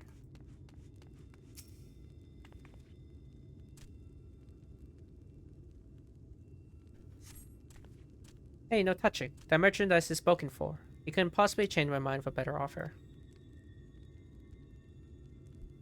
What? Cassard sent you? Why didn't you say so? I wouldn't dream of selling his goods to a higher bidder. Oh, no. The Bafaring relics, wasn't it? All packed in that box there, handled with care.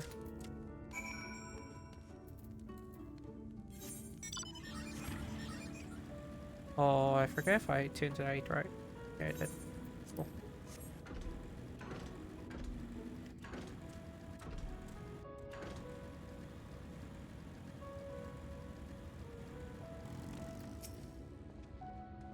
Don't tell me you've been around the entire market already.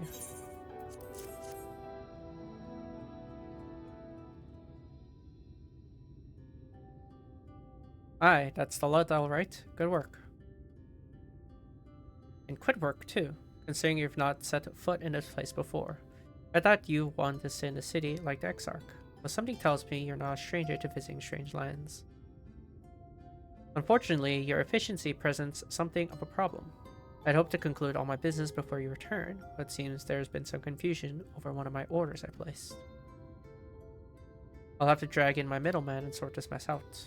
I'm sorry to make you sit around and twiddle your thumbs. Cassard, it feels like an age since I last saw you.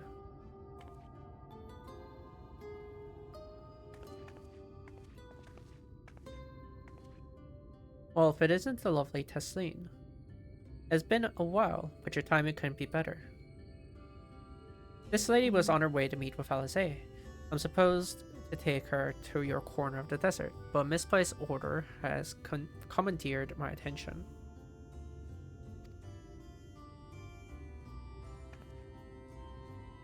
Wait, I know who you are. Alizé has told me so much about you. You're Hikaru, aren't you? I knew it. How wonderful to meet you in the flesh after hearing all those stories. I'm Tesleen. I work as a carer at the inn. And I've gotten to know Alizé quite well since she took up guard duties there. Do you want me to take over as Hikaru's guide, Cassard? The shopping's all done and packed for the road, so it would be no trouble. That would be a great help, thank you. It looks like you'll be headed straight out after all. My caravan and I will be in the area for a while yet. Seek me out when you've had your fill of Amarang. I'll send you back to the Crystarium.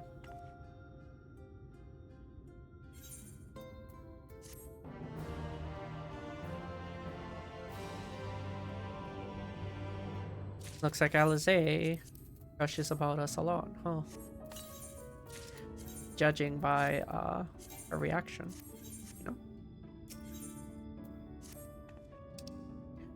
Alizé has been desperate to see you, Hikaru. So let's get to her sooner rather than later. Then it isn't too hard to find, really. You can actually see the top of the rock spires from here. We just need to swing around the ridge, then head south. Come on, I'll get my supplies together and meet you outside.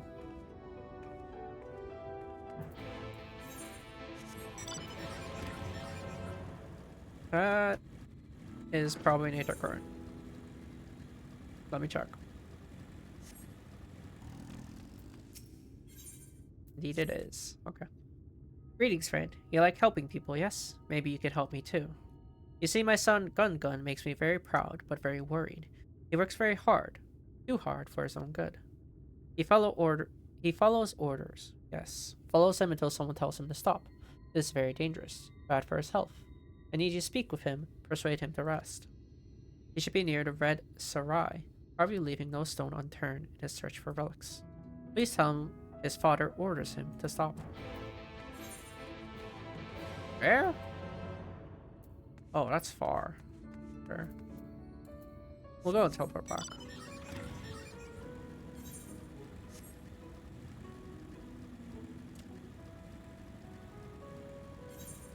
Mostly because since that's probably not the ending, we have to come back anyways, so even if I were to collect that quest when we go back, it's still probably need to come back here and then go back there again.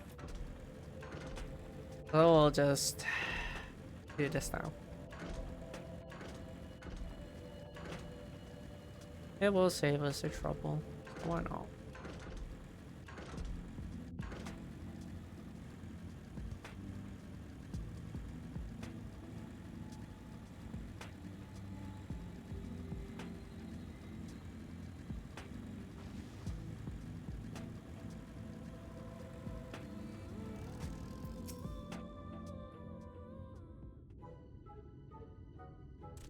Search the nooks, search the crannies, search high, search low.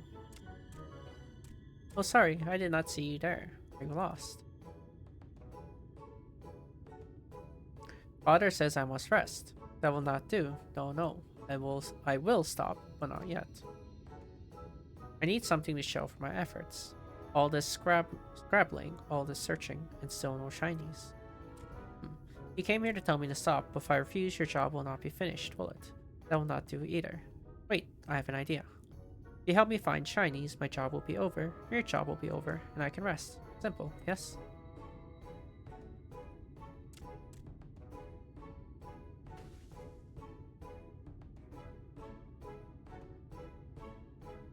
We're just doing his work. Look under that rubble and find whatever there is to be found. Maybe it will be valuable, maybe not. Either way, let's keep searching until we get at least one shiny. I didn't come here to do work. I just came here to tell you to go home.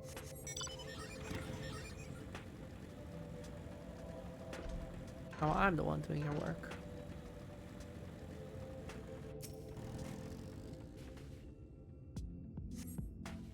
Your search fails to yield any shinies.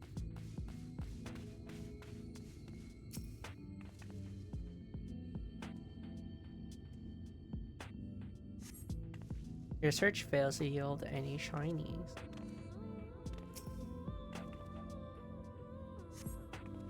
You find a signet ring.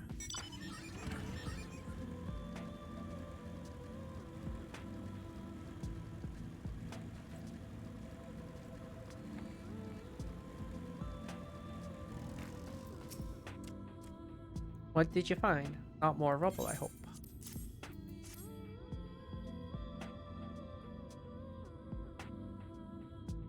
Oh, this looks very special. Such pretty patterns. I've never seen one like this before. But how much is it worth? I'm an expert in finding shinies, not a historian. Perhaps we should ask someone. Once we sell it, we will divide the profits between us. We worked as a team, so half for you, half for me. Fair is fair.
That'll work call.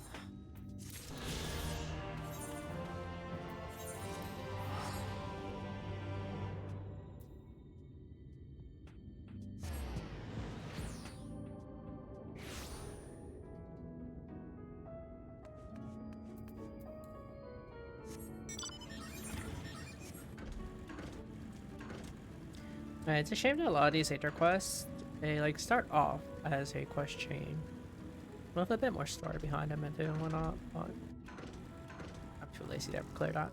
I haven't even done on my main. All set. Oh, I should probably mention the wildlife. While most of them will leave you be if you keep your distance, the local coyotes have learned to prey on folk heading home from the markets. I can usually swing a sword well enough to fend them off, but I may have loaded myself down with too many bargains today. Do you think you can handle any beasts that try to make a meal of us? Yeah, I thought you might. Alice was always saying how much you, I mean, let's get going, shall we? Yeah, I guess Alice has gushes over us a lot, huh?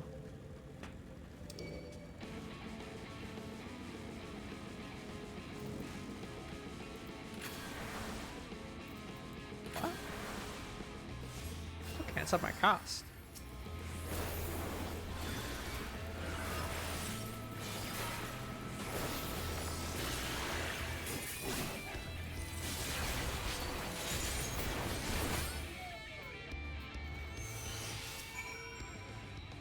Sorry, there wasn't much time to shout a warning. Where you been? Those things can be nasty. And yet hardly a match for you, it seems. I always thought Alice was strong, but in her mind she was never... That would make sense. Ahem. Well, we should push on. It might be best if we scout ahead and clear out any coyotes that have our scent. I'll wait here so you can fight with any distractions.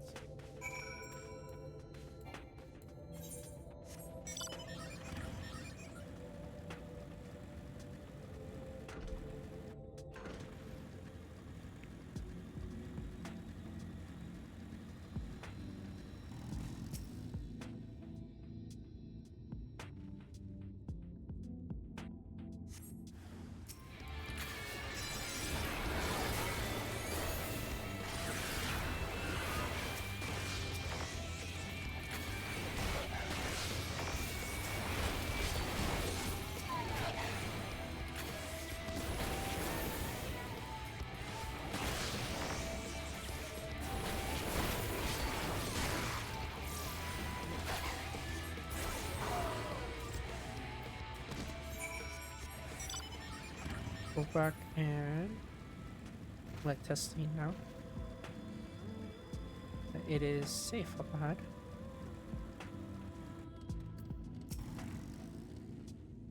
Oh, thank goodness you're back. I could hear the howling and snarling from here.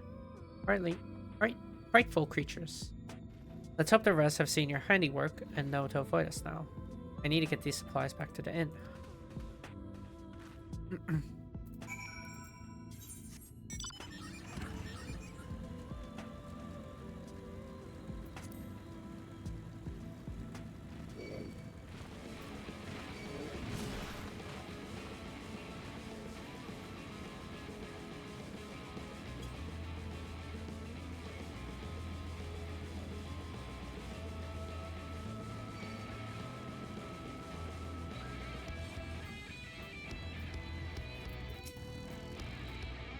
This is it.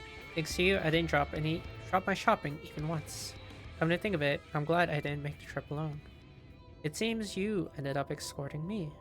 I'll have to repay the favor somehow. But first, let's head inside, shall we?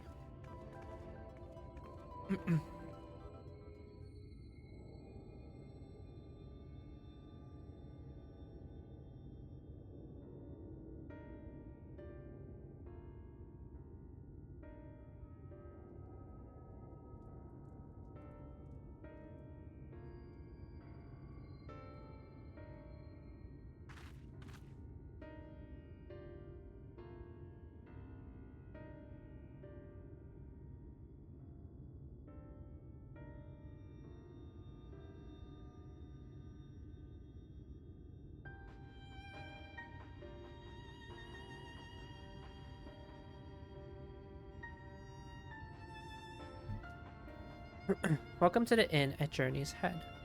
You might be our first visitor from the Crystarium since Alizé arrived. It's not much, but it's home for the afflicted and a handful of carers. The afflicted? You don't know. I don't think I've met anyone besides Alizé who was so unfamiliar with our situation here.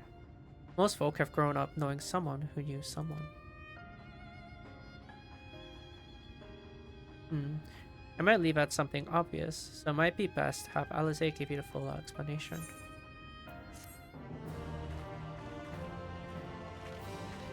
Well, I mean, we are both not from this place, so I feel like that's kind of acceptable for us not to know.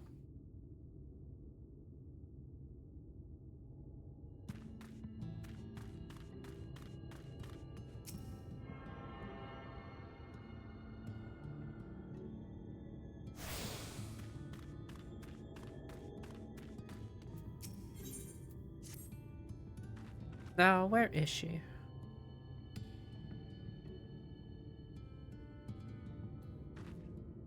I think she might be out on patrol. You could wait, I suppose, but why not go and surprise her? She usually takes a look at things from the watchtower first. You might be able to catch her there. It's not far. Head out south side and you'll soon see it.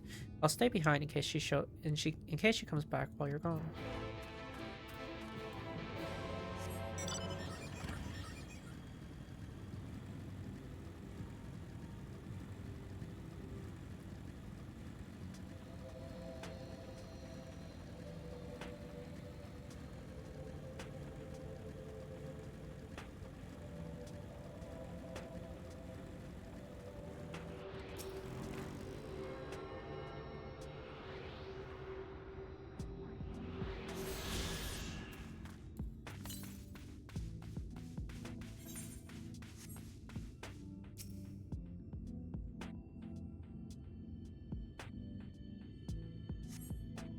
Alizé is nowhere to be seen, but you spot fresh footprints on the ground. They look to be about the right size. The small footprints. Small footprints lead off to the northwest.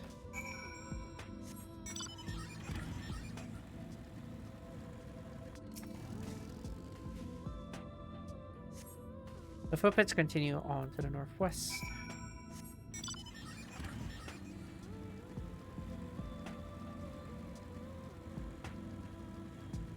Not too particularly interested in fighting the mobs. The footprints curve around to the west.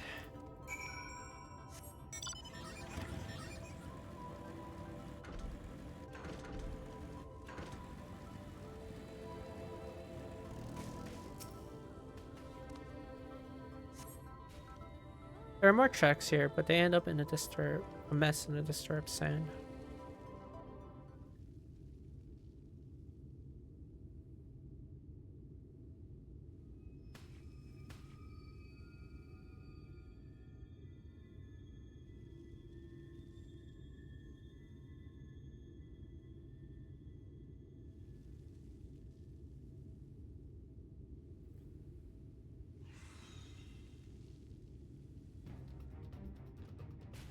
Get back here!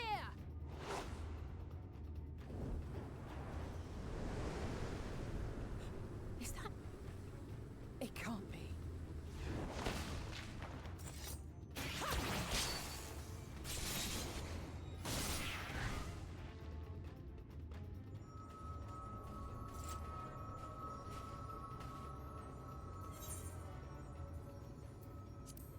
Impressive. Just a lesser sin eater. Nothing to write home about. I knew you'd turn up sooner or later, but I had been hoping for sooner.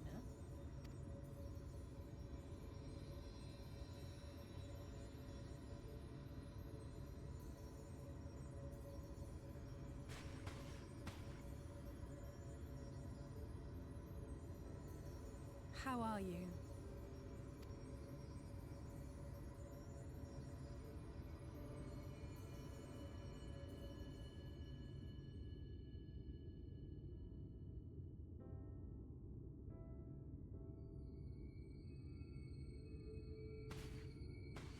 We've fought them to a standstill then. Yep.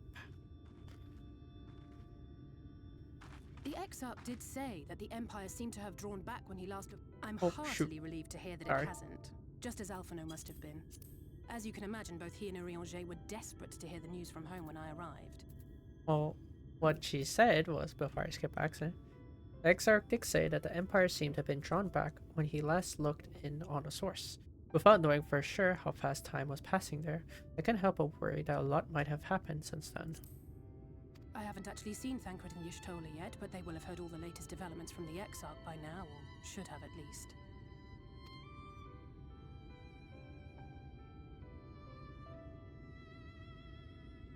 When I think of how frantic Tataru and the others must be, I want nothing more than to rush back and reassure them.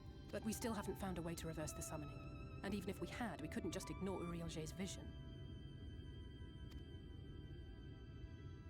He may use 10 words where one would suffice, and they may often obscure as much as they reveal. But on this matter, he was as clear as day. I do not doubt for one moment that he saw what he claims. Nor how difficult it must have been to speak about them. The 8th Umbral Calamity and your death aren't exactly topics for idle conversation. As much as I might want to go home, I don't want to go home to that. We can't allow the rejoining to happen, which means we have to save the first from the Sin Eaters.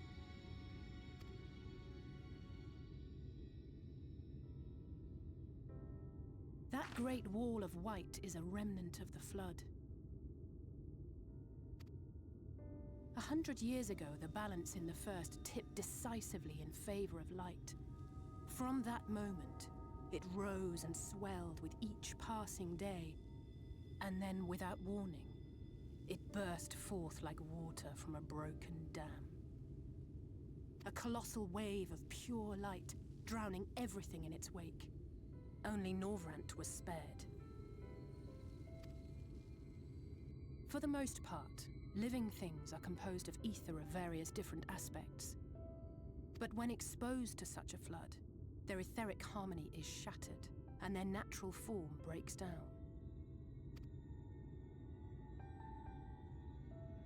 Then they either perish, or are warped into mindless abominations.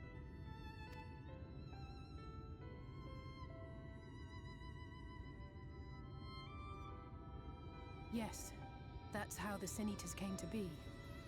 They were once living creatures, or people, that were caught in the path of the Flood. Once the change is wrought, there is no going back. In that instant, they are gripped by an insatiable appetite for ether, and will happily gorge themselves on any living thing within reach. But even that is not the worst of it. The stronger Sin Eaters can plant light in us, like seeds in soil, corrupting our ether and triggering the birth of new monstrosities. They are creatures of base instinct that exist only to feed and to multiply. They feel no pity, know no remorse, and are utterly deaf to reason, which is why they must be destroyed. Every last one of them. The infirmary is full of the Sin Eaters' victims, left here to spend their final hours waiting for the change to overtake them.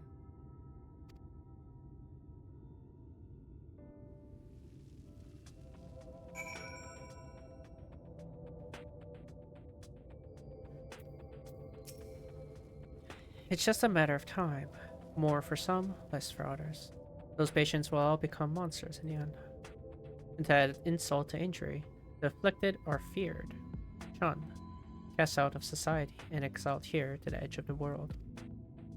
The only thing good I have to say about this hellish place is that it has served me well as a training ground.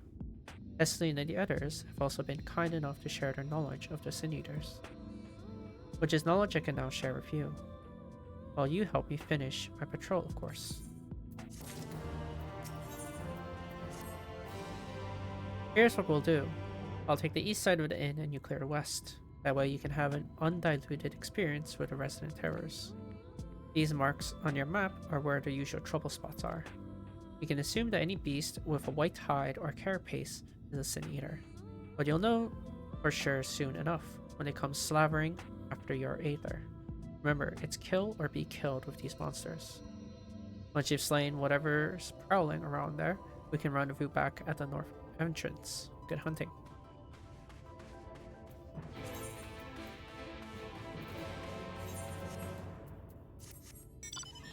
Oh, that's a bit of a story of what we're fighting.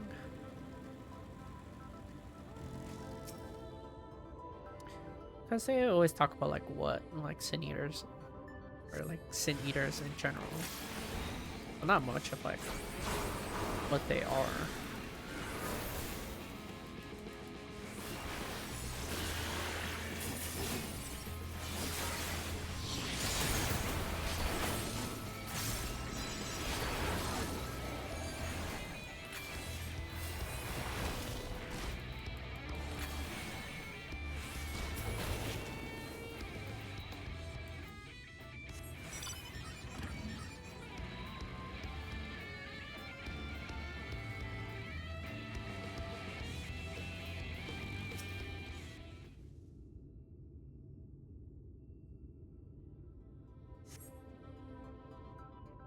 Oh.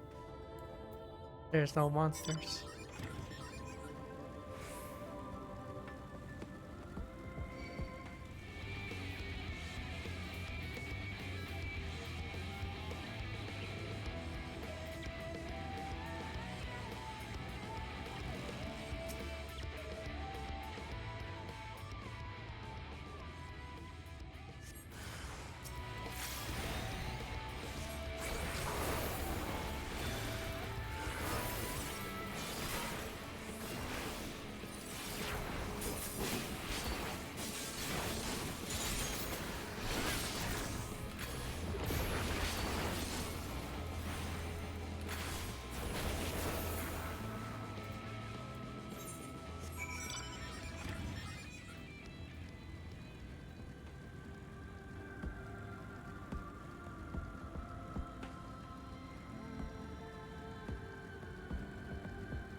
How'd you fare?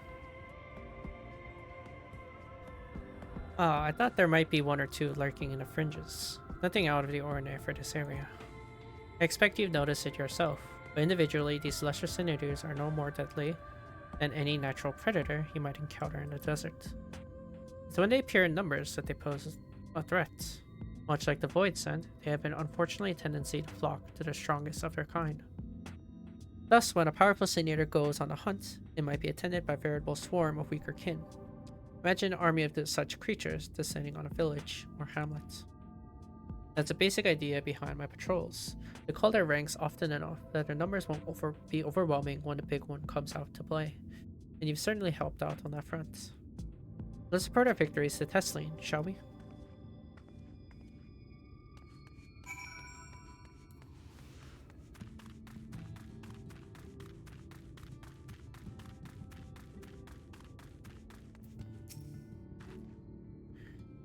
She hasn't been telling you stories, has she?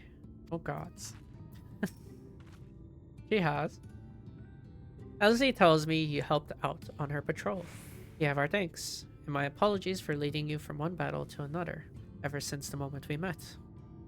In any case, I'm glad to see the two of you have found each other. You have no idea how badly Elsie has missed your company. Everything is always, if Hikaru were here, she would. That's an exaggeration. I don't sound like that either. I was simply trying to view matters from another perspective, and I respect Hikaru's methods. Honestly, after seeing her in action, I can understand why. The way she leaps into the fray without hesitation, it really is something to behold. I might be a little smitten myself. Poor Alice. Oh, she's getting teased so much. I'm only teasing, but I have no doubt she deserves all the admiration she gets, just as you do.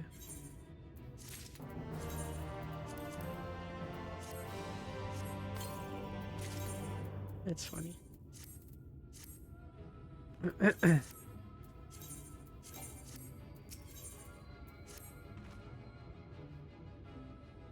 I'd love to lay out our welcome meal, but the duties I put off when I went to the market are still waiting for me.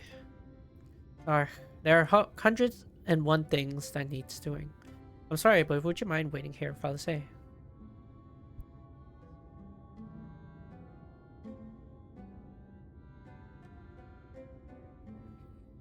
What? And twiddle our thumbs while you work yourself to death.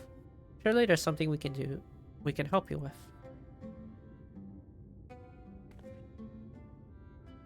I could do with a hand, it's true. Thank you.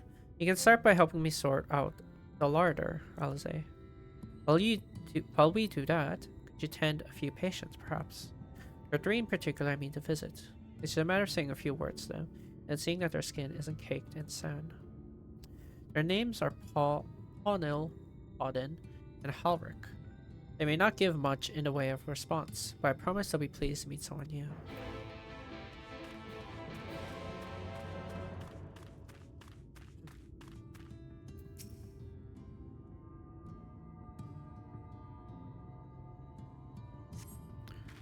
Thank you.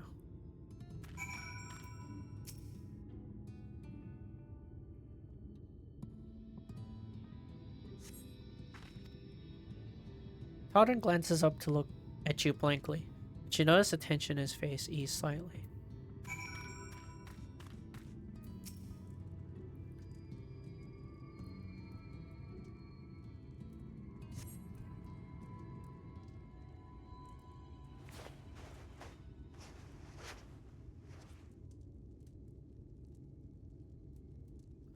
Alric remains utterly still as you wipe the sand from his cheeks. The texture of his skin has hardened into something akin to plaster.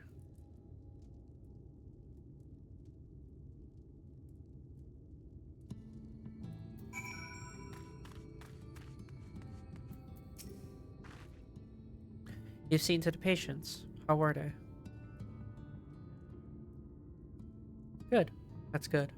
I knew they would enjoy meeting you. I'm concerned about Halric, though. I'll have to speak with the other carers, but I think his time may be near. We should leave you to have that discussion then. I was going to take Hikaru to Mordsuk, if you have any errands there that needs doing. Well, I suppose there is one thing. Would you pick up nectarine from the markets, please? Castard's caravan just passed through, so Ron should have some fresh fruit. Come then, Hikaru. There's something I want you to see, right after we stop at Ron's stall, of course.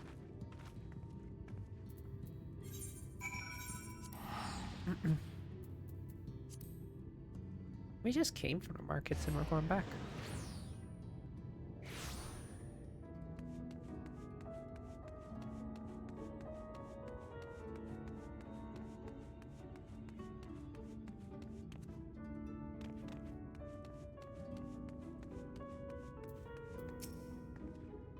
Let's see about that nectarine, shall we?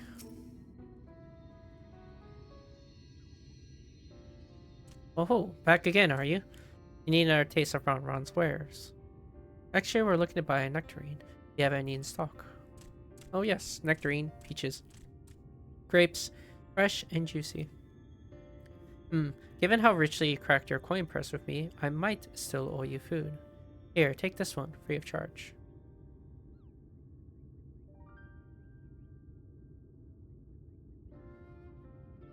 Gods, I've never seen a moored merchant give away something for nothing before. How much coin did you spend here?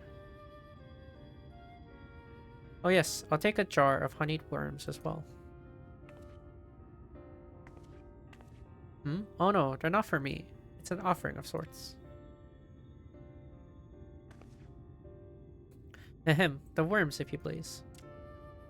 Only the best wrigglers for you. Come again, my friends.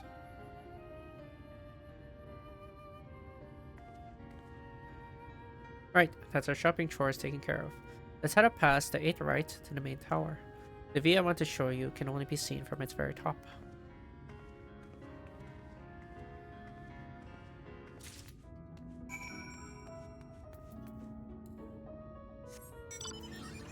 I forget how you get up there. Was it just stairs?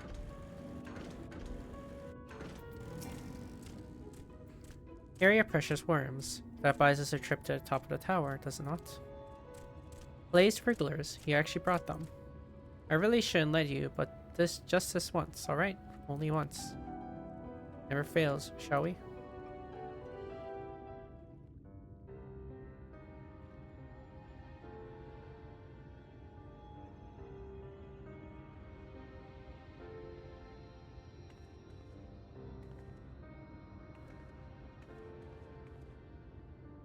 Look, over there, where the wall is broken. Do you see what lies beyond? That's what the land became after the light flooded in. An empty white nothingness. Life cannot exist in such conditions. The primordial light would wreak havoc on the body's etheric balance.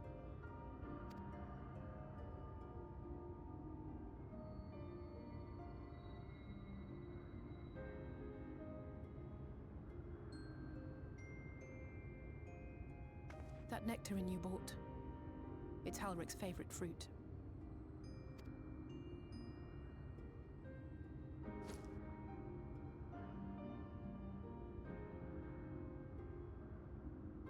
Most of the patients, Halric included, survived the attacks of powerful eaters. But their fate was sealed all the same. The monster's corruption has entered their bodies, and their very essence is being subsumed by light. The twisted state of the world itself just makes matters worse. Under normal circumstances, a person's ether naturally tends to equilibrium.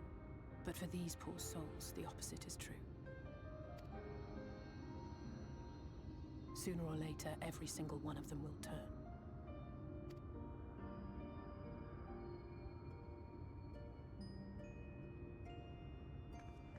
Tesleen and the patients, they all know this. They know what has to be done before the change goes too far, before the eater within takes over. The preferred method is mixing poison into their favorite food. In my time here, I've borne witness to a lot of last meals.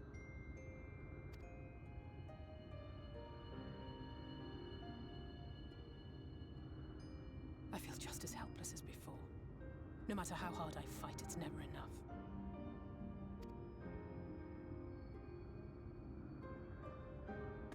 But it's a war I mean to wage, nonetheless. Speaking of wars, do you remember how I made you promise not to leave me and then promptly collapsed? Well, let's just say I had a few choice words for the Exarch concerning the timing of his summons. But even if the fault lay with someone else, I couldn't shake the feeling that I'd abandon you on the battlefield. So I swore that I'd make up for my absence there by making a difference here. And that's what keeps me moving forward, even when things seem hopeless.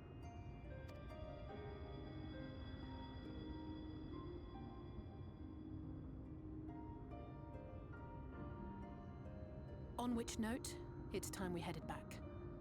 The longer we keep Tesleen waiting, the harder this will be for her.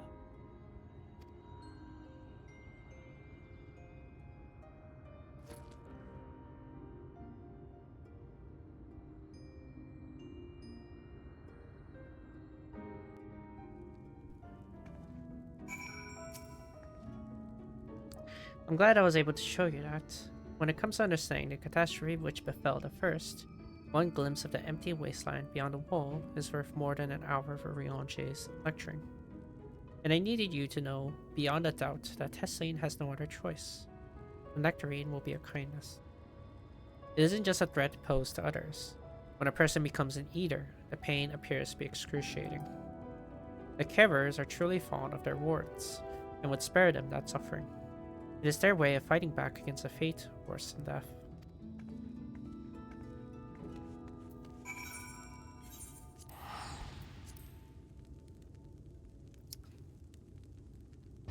The dark realities of this world.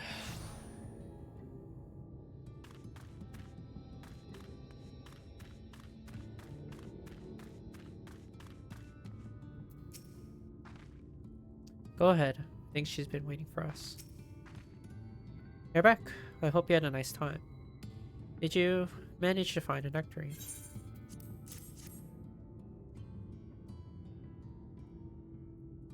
Thank you. Alisaie's explained why I wanted this, has she? I can see it in your eyes. We may not need it just yet. I spoke with the others, and we've decided to keep an eye on Halvrik for now. Thanks to you, though.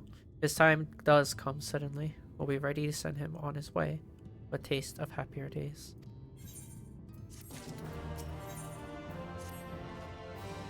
Well, nothing's going to happen for a little while yet, so let's see if we can't lighten the mood. We don't want our gloomy faces worrying the patients. I think it's time for that welcome meal, don't you? Take a seat and I'll make us a nice stew.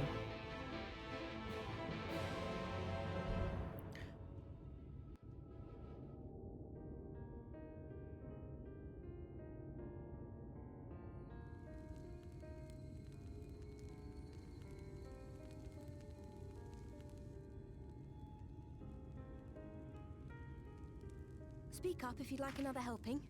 I made a little bit more than usual today. And you've added something special to the broth, if I'm not mistaken. Aye, well, it's not often we have visitors from the Crystarium, so I may have thrown in a few extra bits and bobs.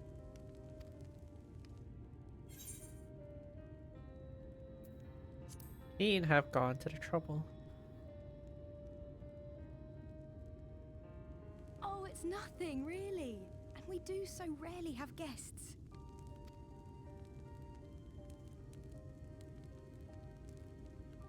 In a place like this, you learn to take what moments of happiness you can get.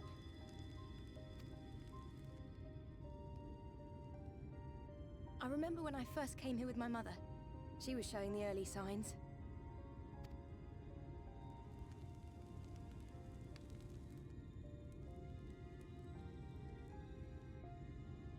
I knew there was no way to save her, but I just couldn't face what needed to be done. That's the way of it for most people. Why they travel for moms to stay here. Beaten, broken souls come to wait out the inevitable, to receive the mercy of a painless death.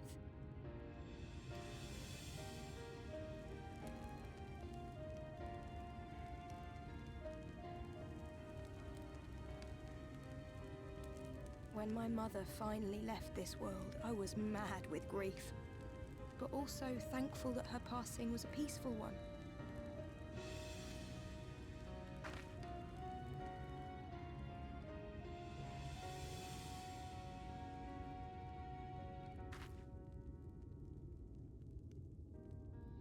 It's never easy, ending a life you've cared for, even when you believe they go on to a better place. I often find myself wishing the Warrior of Darkness would come and do that part for me. The Warrior of Darkness? You've never heard the tale? I'm not sure where it began, but every child in Norvrent could tell you a version of it.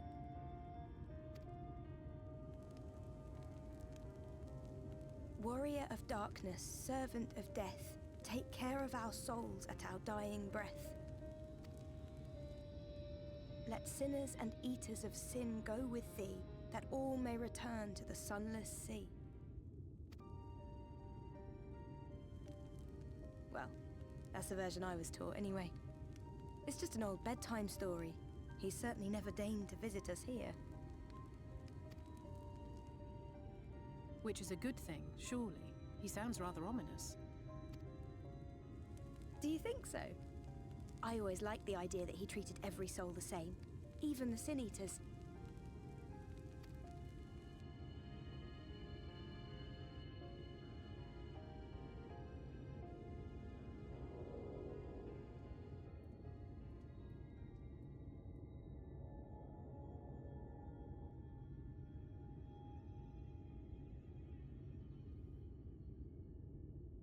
They're coming.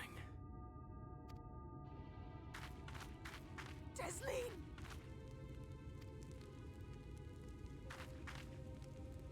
Have you seen Halvrik? I swear, I only took my eyes off him for a moment.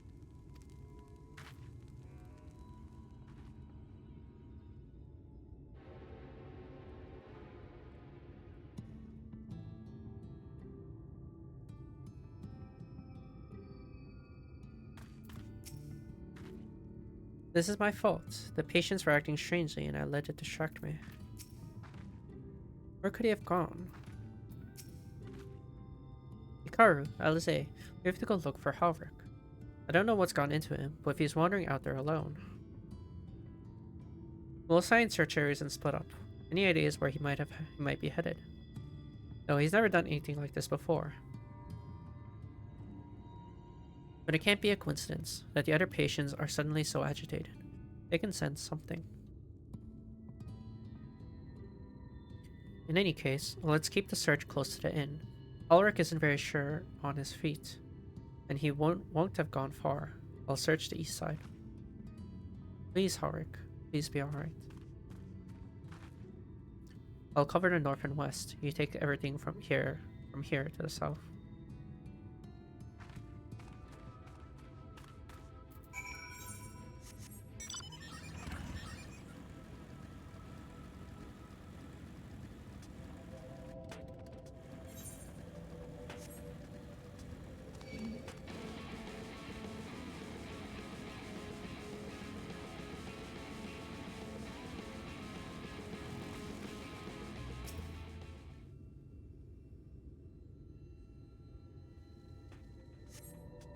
You see no sign of Halric. Maybe he went further west.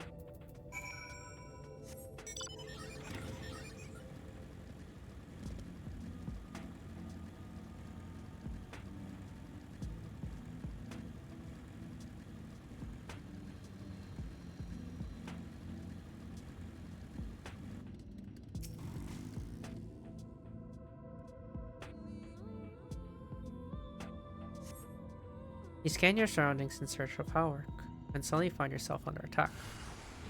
Oh. Oh.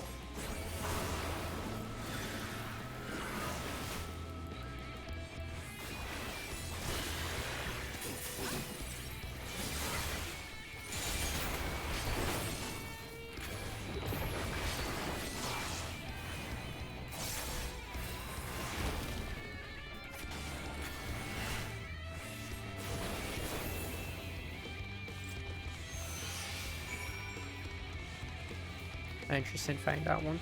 So we'll just keep running.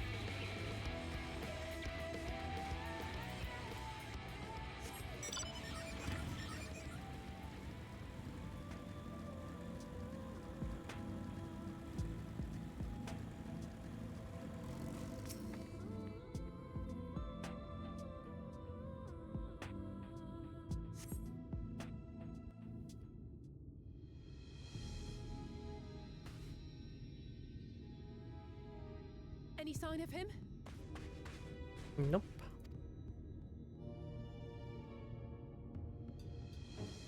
No luck then. But he surely can't have gone far. We should keep looking. The Sin Eaters are out in force, and if we don't find him soon, you can be sure they will.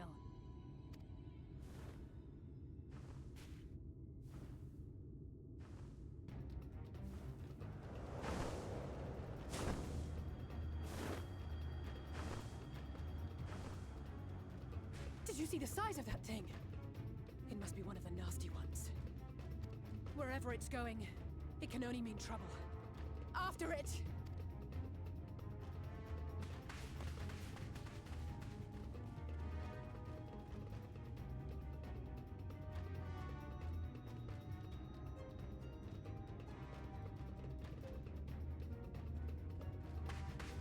There it is! Is that... Oh no!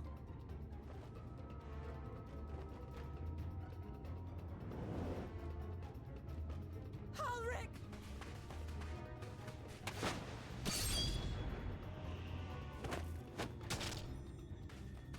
We have to run!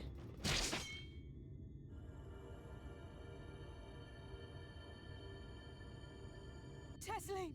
No!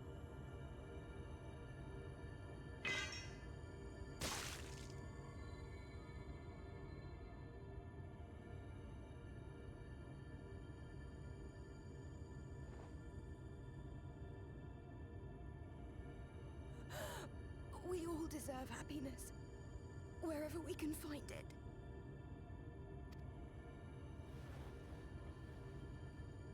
The time left to you is precious. No one should die in pain. Mother, I...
It's still such a disturbing scene.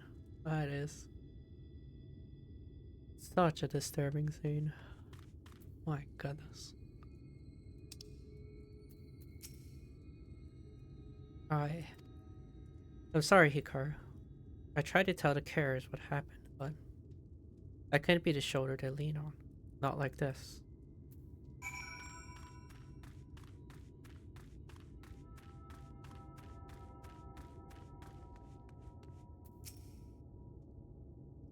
Just so unfair. Tesseline was always so cheery with the patients, telling them not to be scared, that there wouldn't be any pain. Of all the people in the world to suffer such a fate.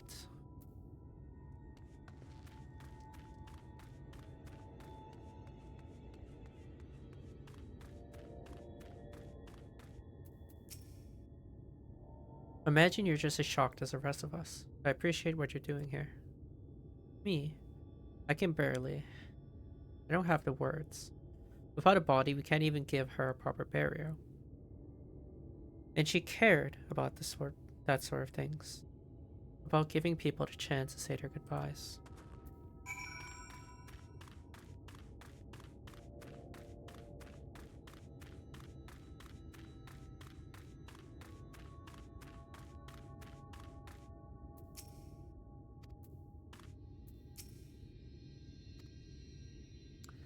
Ulrich is as unresponsive as ever.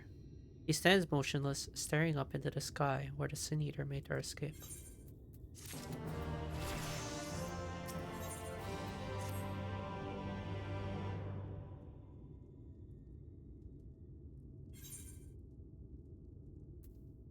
Well, let's say. Thank you. What you're doing, it means a lot to them. To me.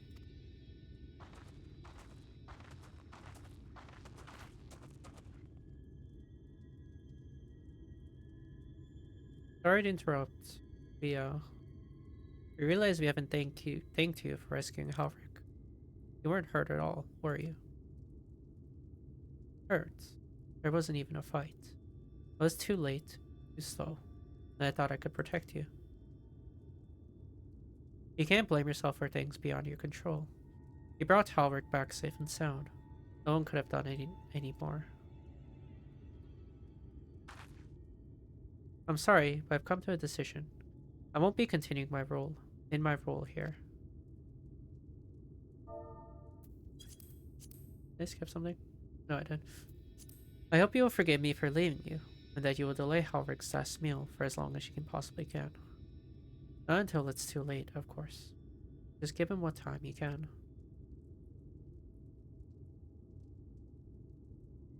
We always do. Of course, you would have done the same. Farewell, Halrick. Keep Tesling's words close to your heart.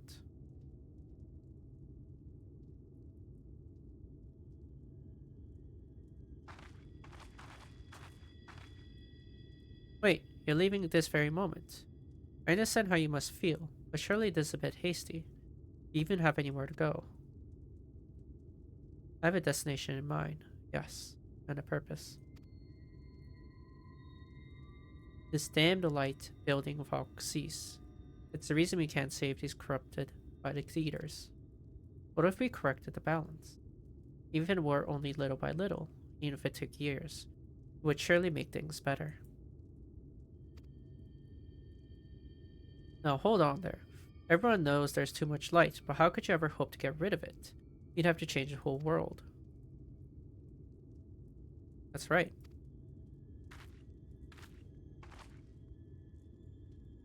We should return to Crystarium. I may not be able to repel the eaters on my own, but I can still use the skills I've gained here to hurt them.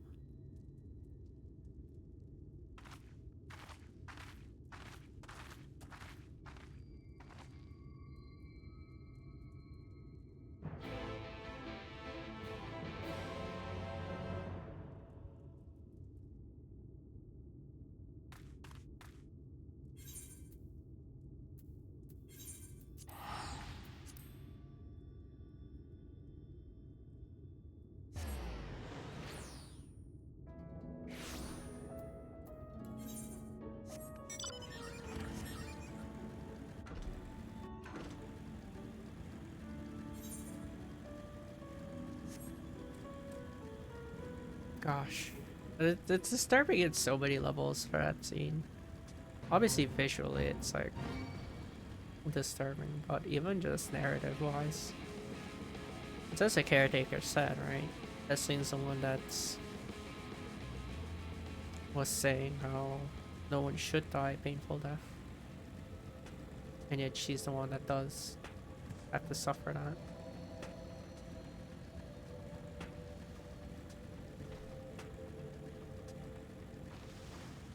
Painful in multiple ways.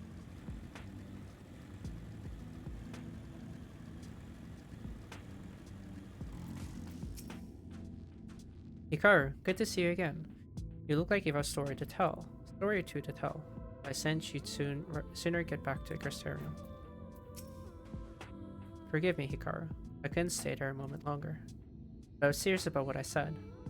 While the men and women at the inn battle against this blight with kindness, I must fight it in my own way, with steel. Miss Alize, is there anything I can get you?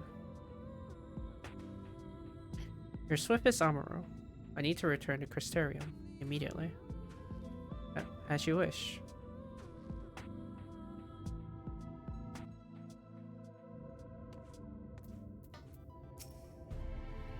Remind me to wear goggles if you ever fly over to Amarang again. I barely got the sand out of my eyes. But the wind did help to clear my mind at least. I think I'm ready to meet up with the Exarch. We need to talk about how we're going to wipe the Sin Eaters out, shall we?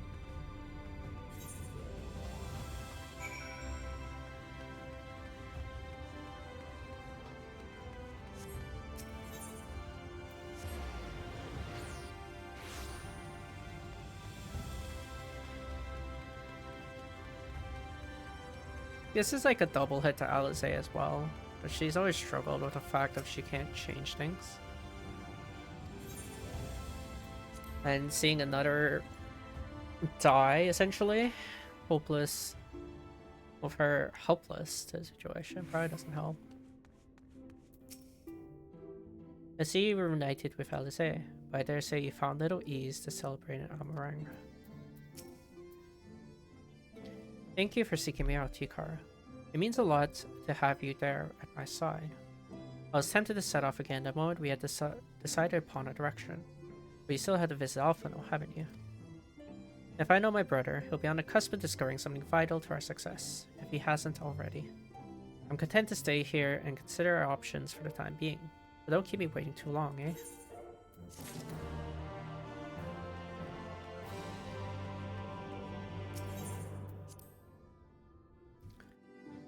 Now we need to find the other twin.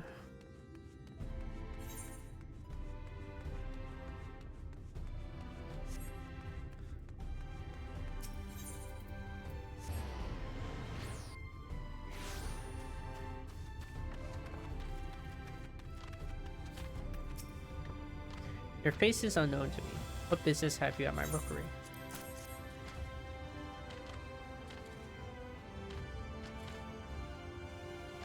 Signed by the Exarch, no less.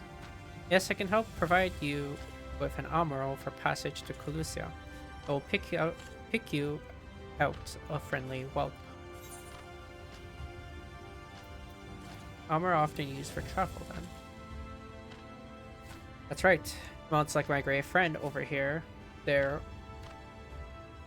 are a common sight in these parts. But I gather you hail from further afield, more accustomed to chocobos, perchance. I hear there are a few places where they ride little else.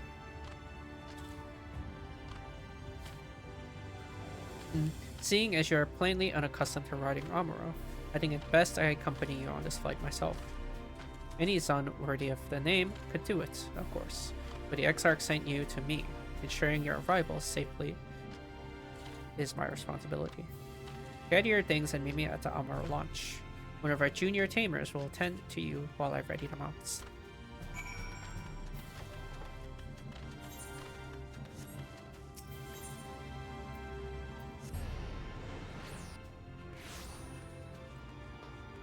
Oh.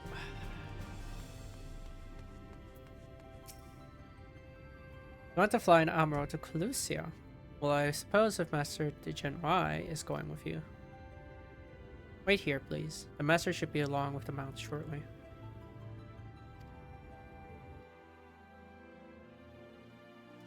This expansion is not light. Topics. The whistling breeze, mute. The pounding surf, frozen. Time itself takes a breath. At light's edge, all is perfectly still. The world captured in a painting, locked in a moment. Music, faint and fleeting, drifts coastward on the lifeless air. And in the distance, beyond the broken earth, a city beckons.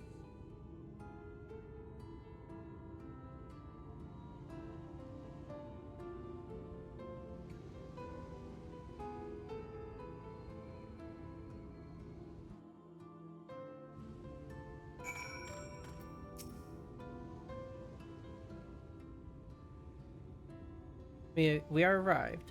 This is the cracked shell beach on the eastern coast of Colusia. You should be safe here for the present. Compared to the mainland, Sin Eater's attacks are far less prevalent. The native beasts are not any more dangerous than anywhere else. It is the people you should be wary of.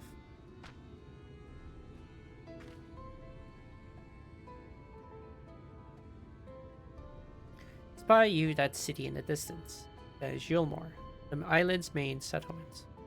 It rivals the Crystarium in scale, and was once an ally in our battle against abominations. For years, the Yulmoran elite have fancied themselves the masters of what remains of our broken world. They've gone as far as to offer the leaders of other settlements their protection if we bend the knee. But to say their ideals are questionable would be putting it mildly. Crystarium is one among many who resist their heavy-handed authority. And while we are not at war, our relationship with Yulmore is strained at best. It may be wise to conceal your ties with the Exarch during your stay here, especially in the vicinity of the city.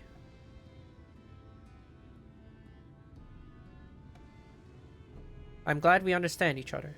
Now the Exarch has instructed me to divulge a secret that should make finding your friend a good deal easier. Listen closely.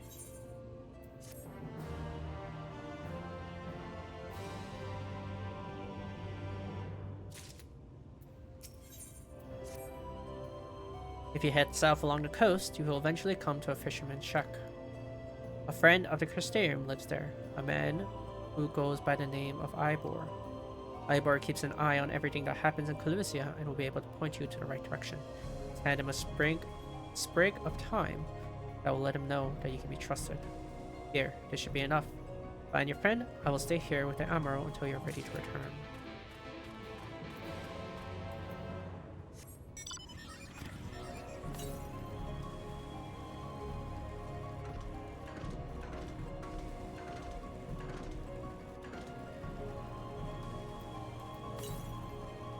But yeah, we have two different environments.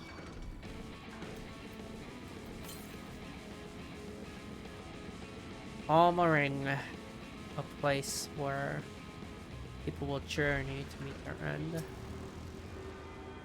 And Colusia, or Yulmore specifically. A place where people will indulge to ignore their ends. Very different places we're dealing with.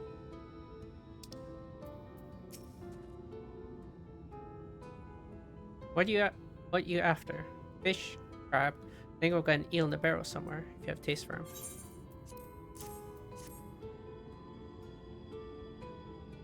Ooh, I do love a bit of time. Chuck some in a pan and it's like a bloody festival of favor. Now what is it I can do for you? Can't say as there's been any major upsets to report these past few weeks. Alphino, eh? Aye, I know the one. Our young champion of the downtrodden. Yulmore's richer than all of the Northern put together, but it's a different story for them as live outside the city. Most spend every waking moment just trying to stay alive, which makes your friend's dedication to helping others stand out all the more. I can hazard a guess to as where he is now. Get a message to him, but you'll need somewhere quiet to meet, away from prying eyes. Make for Stilltide. That's a fishing village just up half there. You're looking for a run-down excuse for a tavern the locals call the Leaky Keel. Wait there and I'll see that Alphino joins you.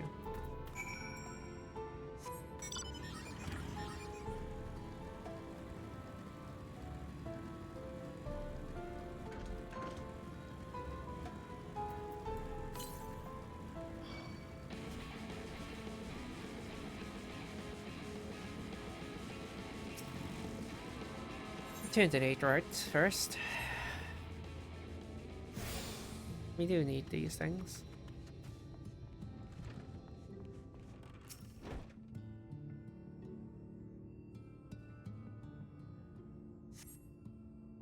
This is your first time in the tavern. It's customary to buy a drink if you mean to loiter. What will you be having? A fine choice. What will you be paying with? Well, now, those are exotic. Where'd you come by coins like that? I'm sorry, dear, I don't doubt they have value, but I don't have a touchstone to test their purity.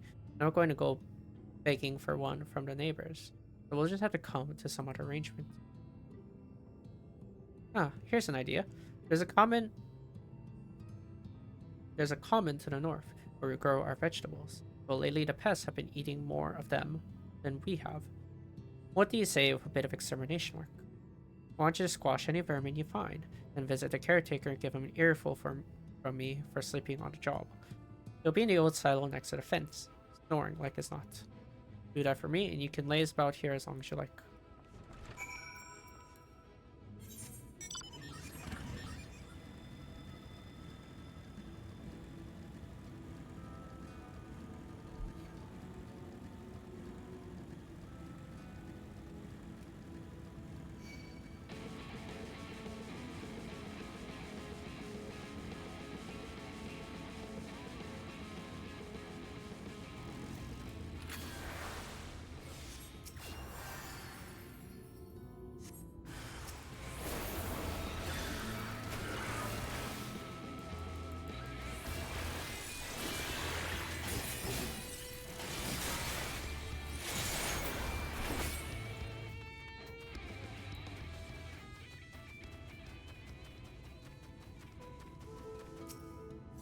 Wait, are these grapes low poly?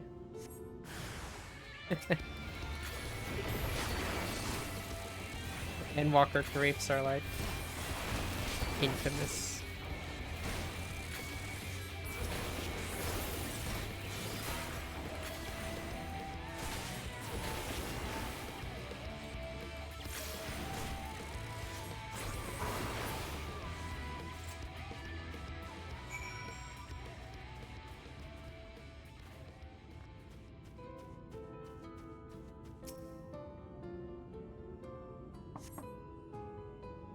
No response. Maybe you need to knock louder.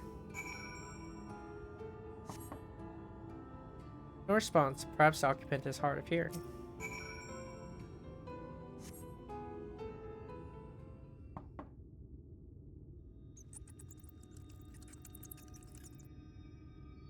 You hear a faint squeaking from the room beyond. And it bursts in to save the day, brave adventurer.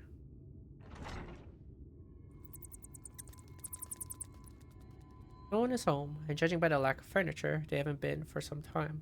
The gnawed scraps of vegetable on the floor suggest rats have taken up residence in their absence.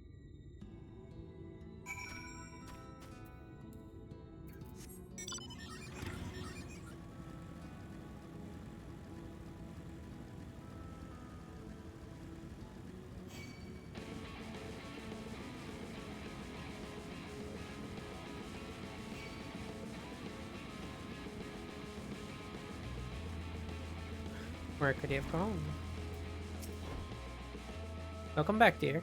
What did that good for nothing caretaker have to say for himself? Gone. He must have left to join the rest of the hopefuls. In Gate Town, outside Yulmore. You don't have a clue what I'm talking about, do you? And there I was thinking you were another dreamer. Well, never mind all that. Take a seat wherever you like, dear. You've more than earned it. I'll even throw in another drink on the house.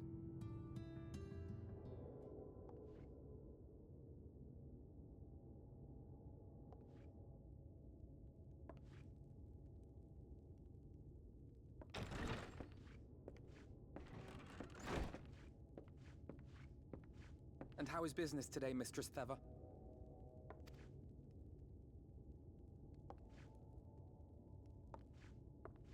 Oh, frenetic. Look, I have a new customer.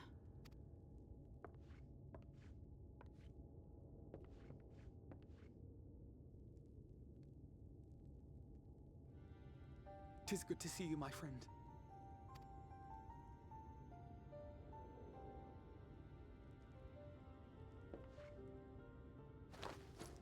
The barley seeds you wanted. They should produce a better harvest than the last. What, just like that? Oh, Alfino, you really are a dear. Well, I'd best be tidying up some of those empty shacks before the pests move in. Keep an eye on the place while I'm out, eh?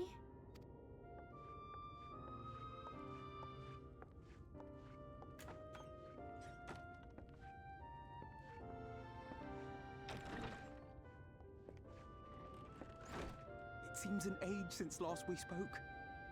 Not since the prisoner exchange in Doma. And Yotsu. It has been even longer for me, of course, if you count the days I've spent here. But the time has only added to the relief I feel seeing you safe and well. We thought we'd lost you. Huh. Alize said much the same thing. I don't think I've ever had such a scolding. But I believe an exchange of news is in order. Come, tell me of your arrival and all that came before.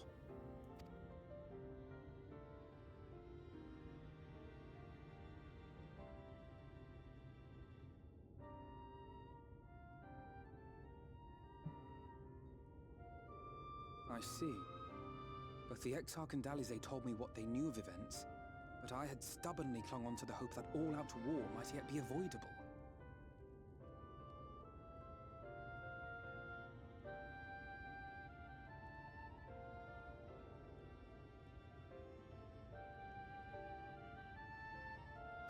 And poor Tataru. She must be sick with worry. We must endeavor to return as soon as we may.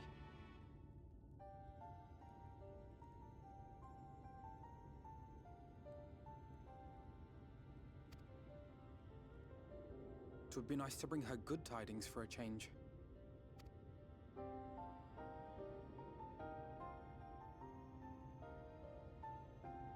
But before we bid this world farewell, we must first ensure that it is not rejoined to the source. We must prevent the 8th Umbral calamity.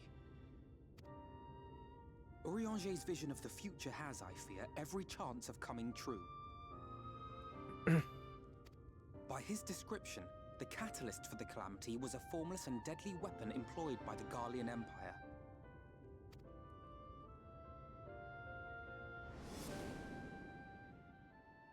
Which can only mean one thing. Black Rose. Gaius was telling you the truth. When we were on the trail of the Ascians, we saw evidence that the gas was being manufactured once more. Gaius was adamant that the project had been scrapped. But so long as there are wars to be waged, there will always be those determined to win by any means. And thus simply destroying the existing stores of Black Rose would do little to alter fate's course.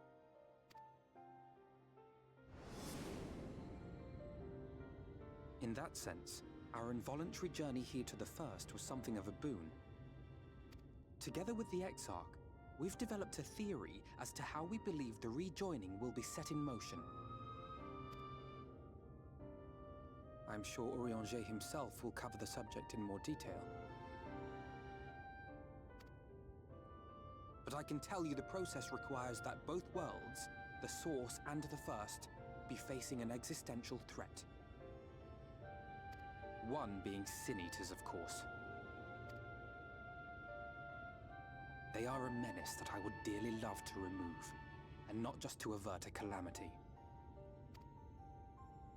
I may be a stranger to this world, but I will not stand idly by and let innocent people be slaughtered.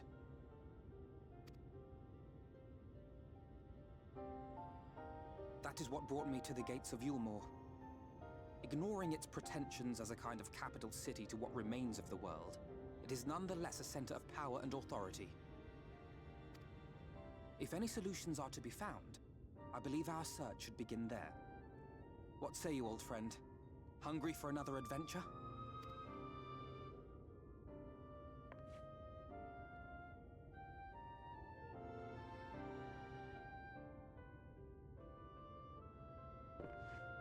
And so we take to the road once more.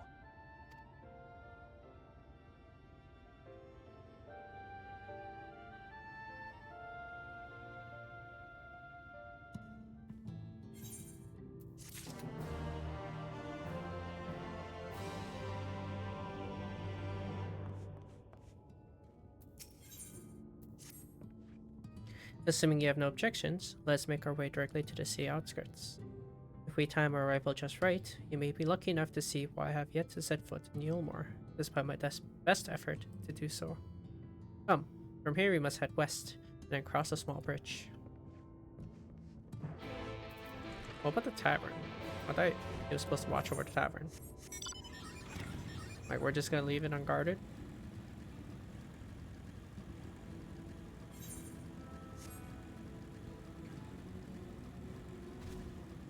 Like, that was his job. Oh,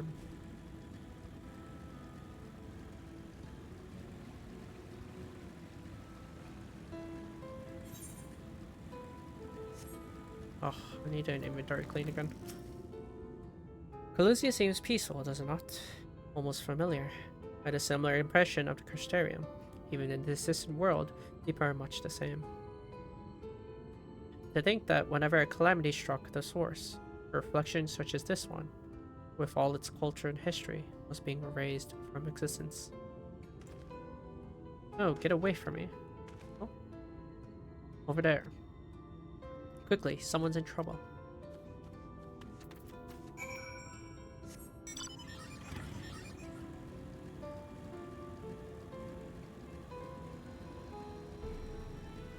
I don't quite remember what this is. Oh, it's a Sin Eater.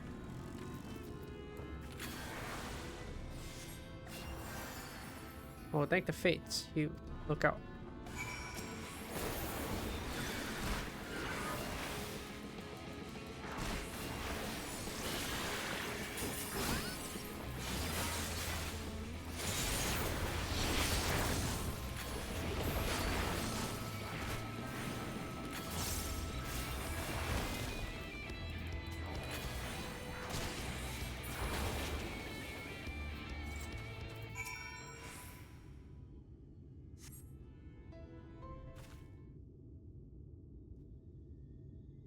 My poor heart. Thank you, young miss. Ah, there you are. In my haste, I lost my bearings, but I see you have this situation well in hand. Fine work. Are you alright, madam? Just a few bruises from where I fell. Nothing compared to what was in store for me before this brave soul came to my rescue. I honestly thought I was done for. My feet are not as swift as they once were. I knew there was no one left to hear my scream. Not that I let that stop me. I should probably leave my old house behind and queue up outside Yulmore with the rest of them.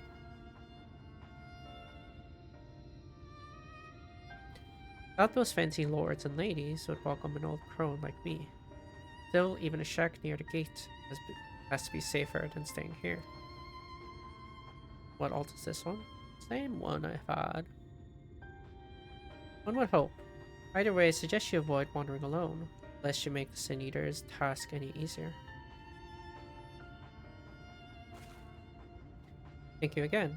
You saved my life. Now I'm sure a strapping lass like you has little to fear, but I wouldn't linger long in this place. There's not to be had here but cobwebs and memories. Hello, her. Yeah, it's just the same alt I've had. Hasn't really changed. This, as the lady says, many in these parts have abandoned their homes to live in Yulmore's shadow. Should the Sin Eaters descend upon this region, there are precious few with the strength to fight them off. Speaking of which, have you been told of these monsters?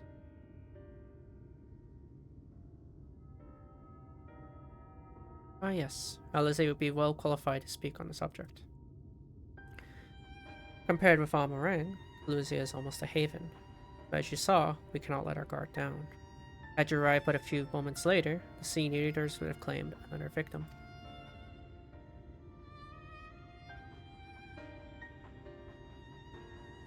Still, we have won a small victory this time at least. Now, shall we press on? We need to return to where the road forks and follow the path that leads west.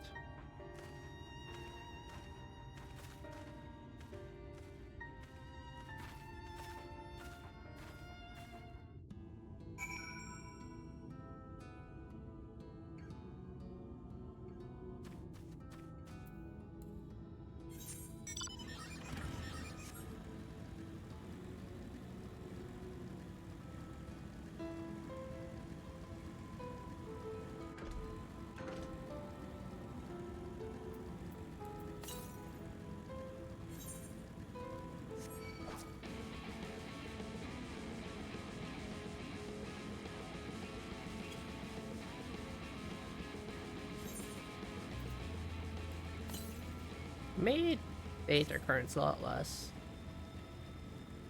Kind of weird. Here we are. Yeah, the outskirts before Yulmore.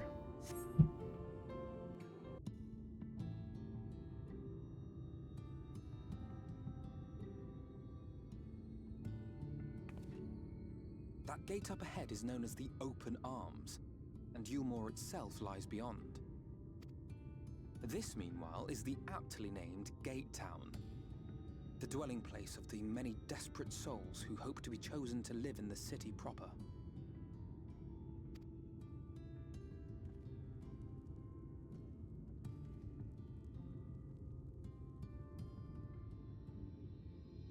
Ah, I thought I recognized you. Brought a new friend, eh?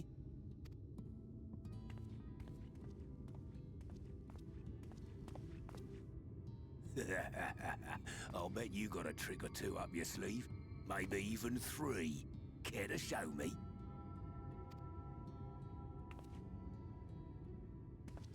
She's not here to compete. Leave her be.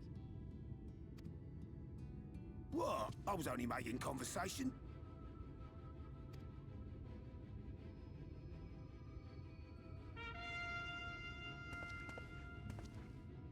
Ladies and gentlemen, your attention, please! The 2 gestures.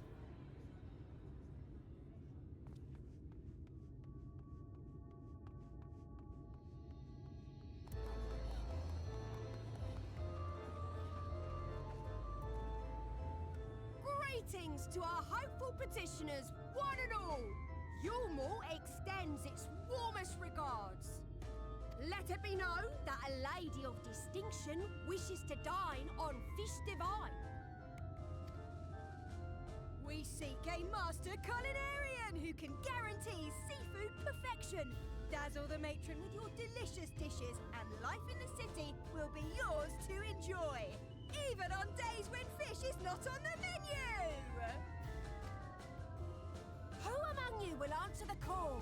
Name yourself or another. We may not at all.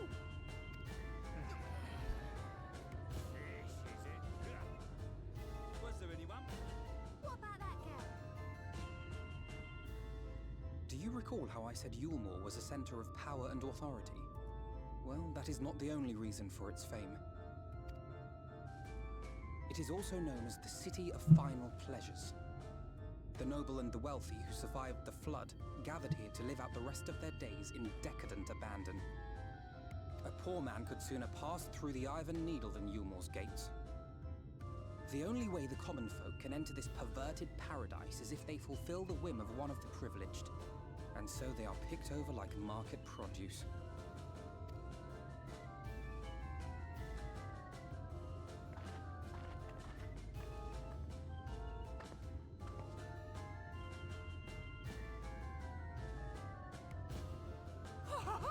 What a catch!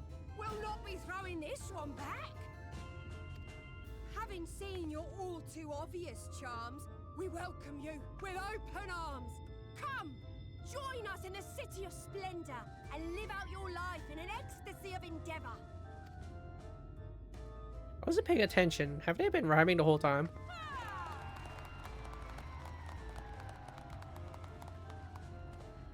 Oh, just look at those expectant faces. What could you possibly be waiting for? No. They haven't been. Well, what have we here? An extra share of meal to celebrate our newest resident!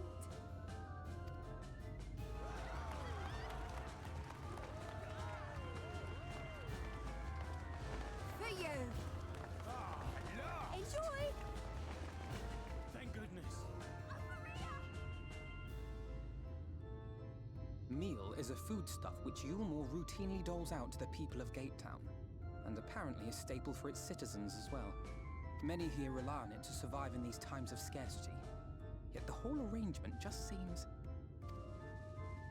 well, let's just say it leaves a bad taste in my mouth.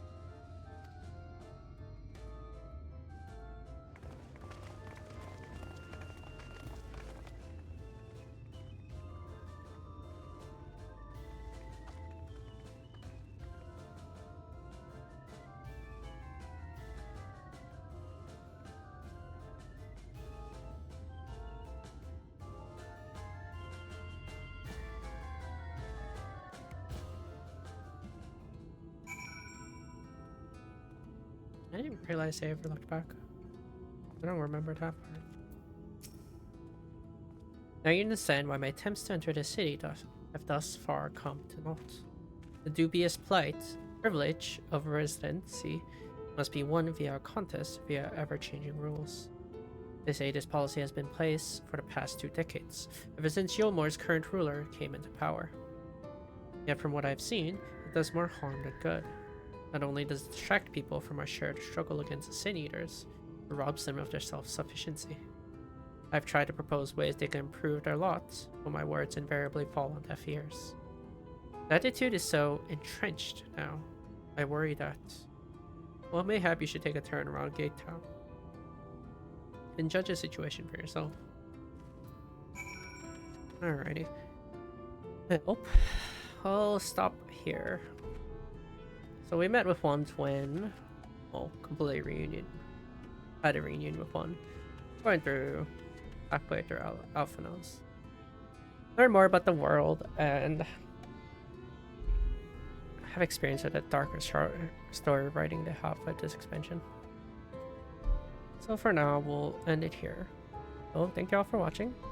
Hope have a good rest of your day or night, wherever you are. Take care. Bye bye.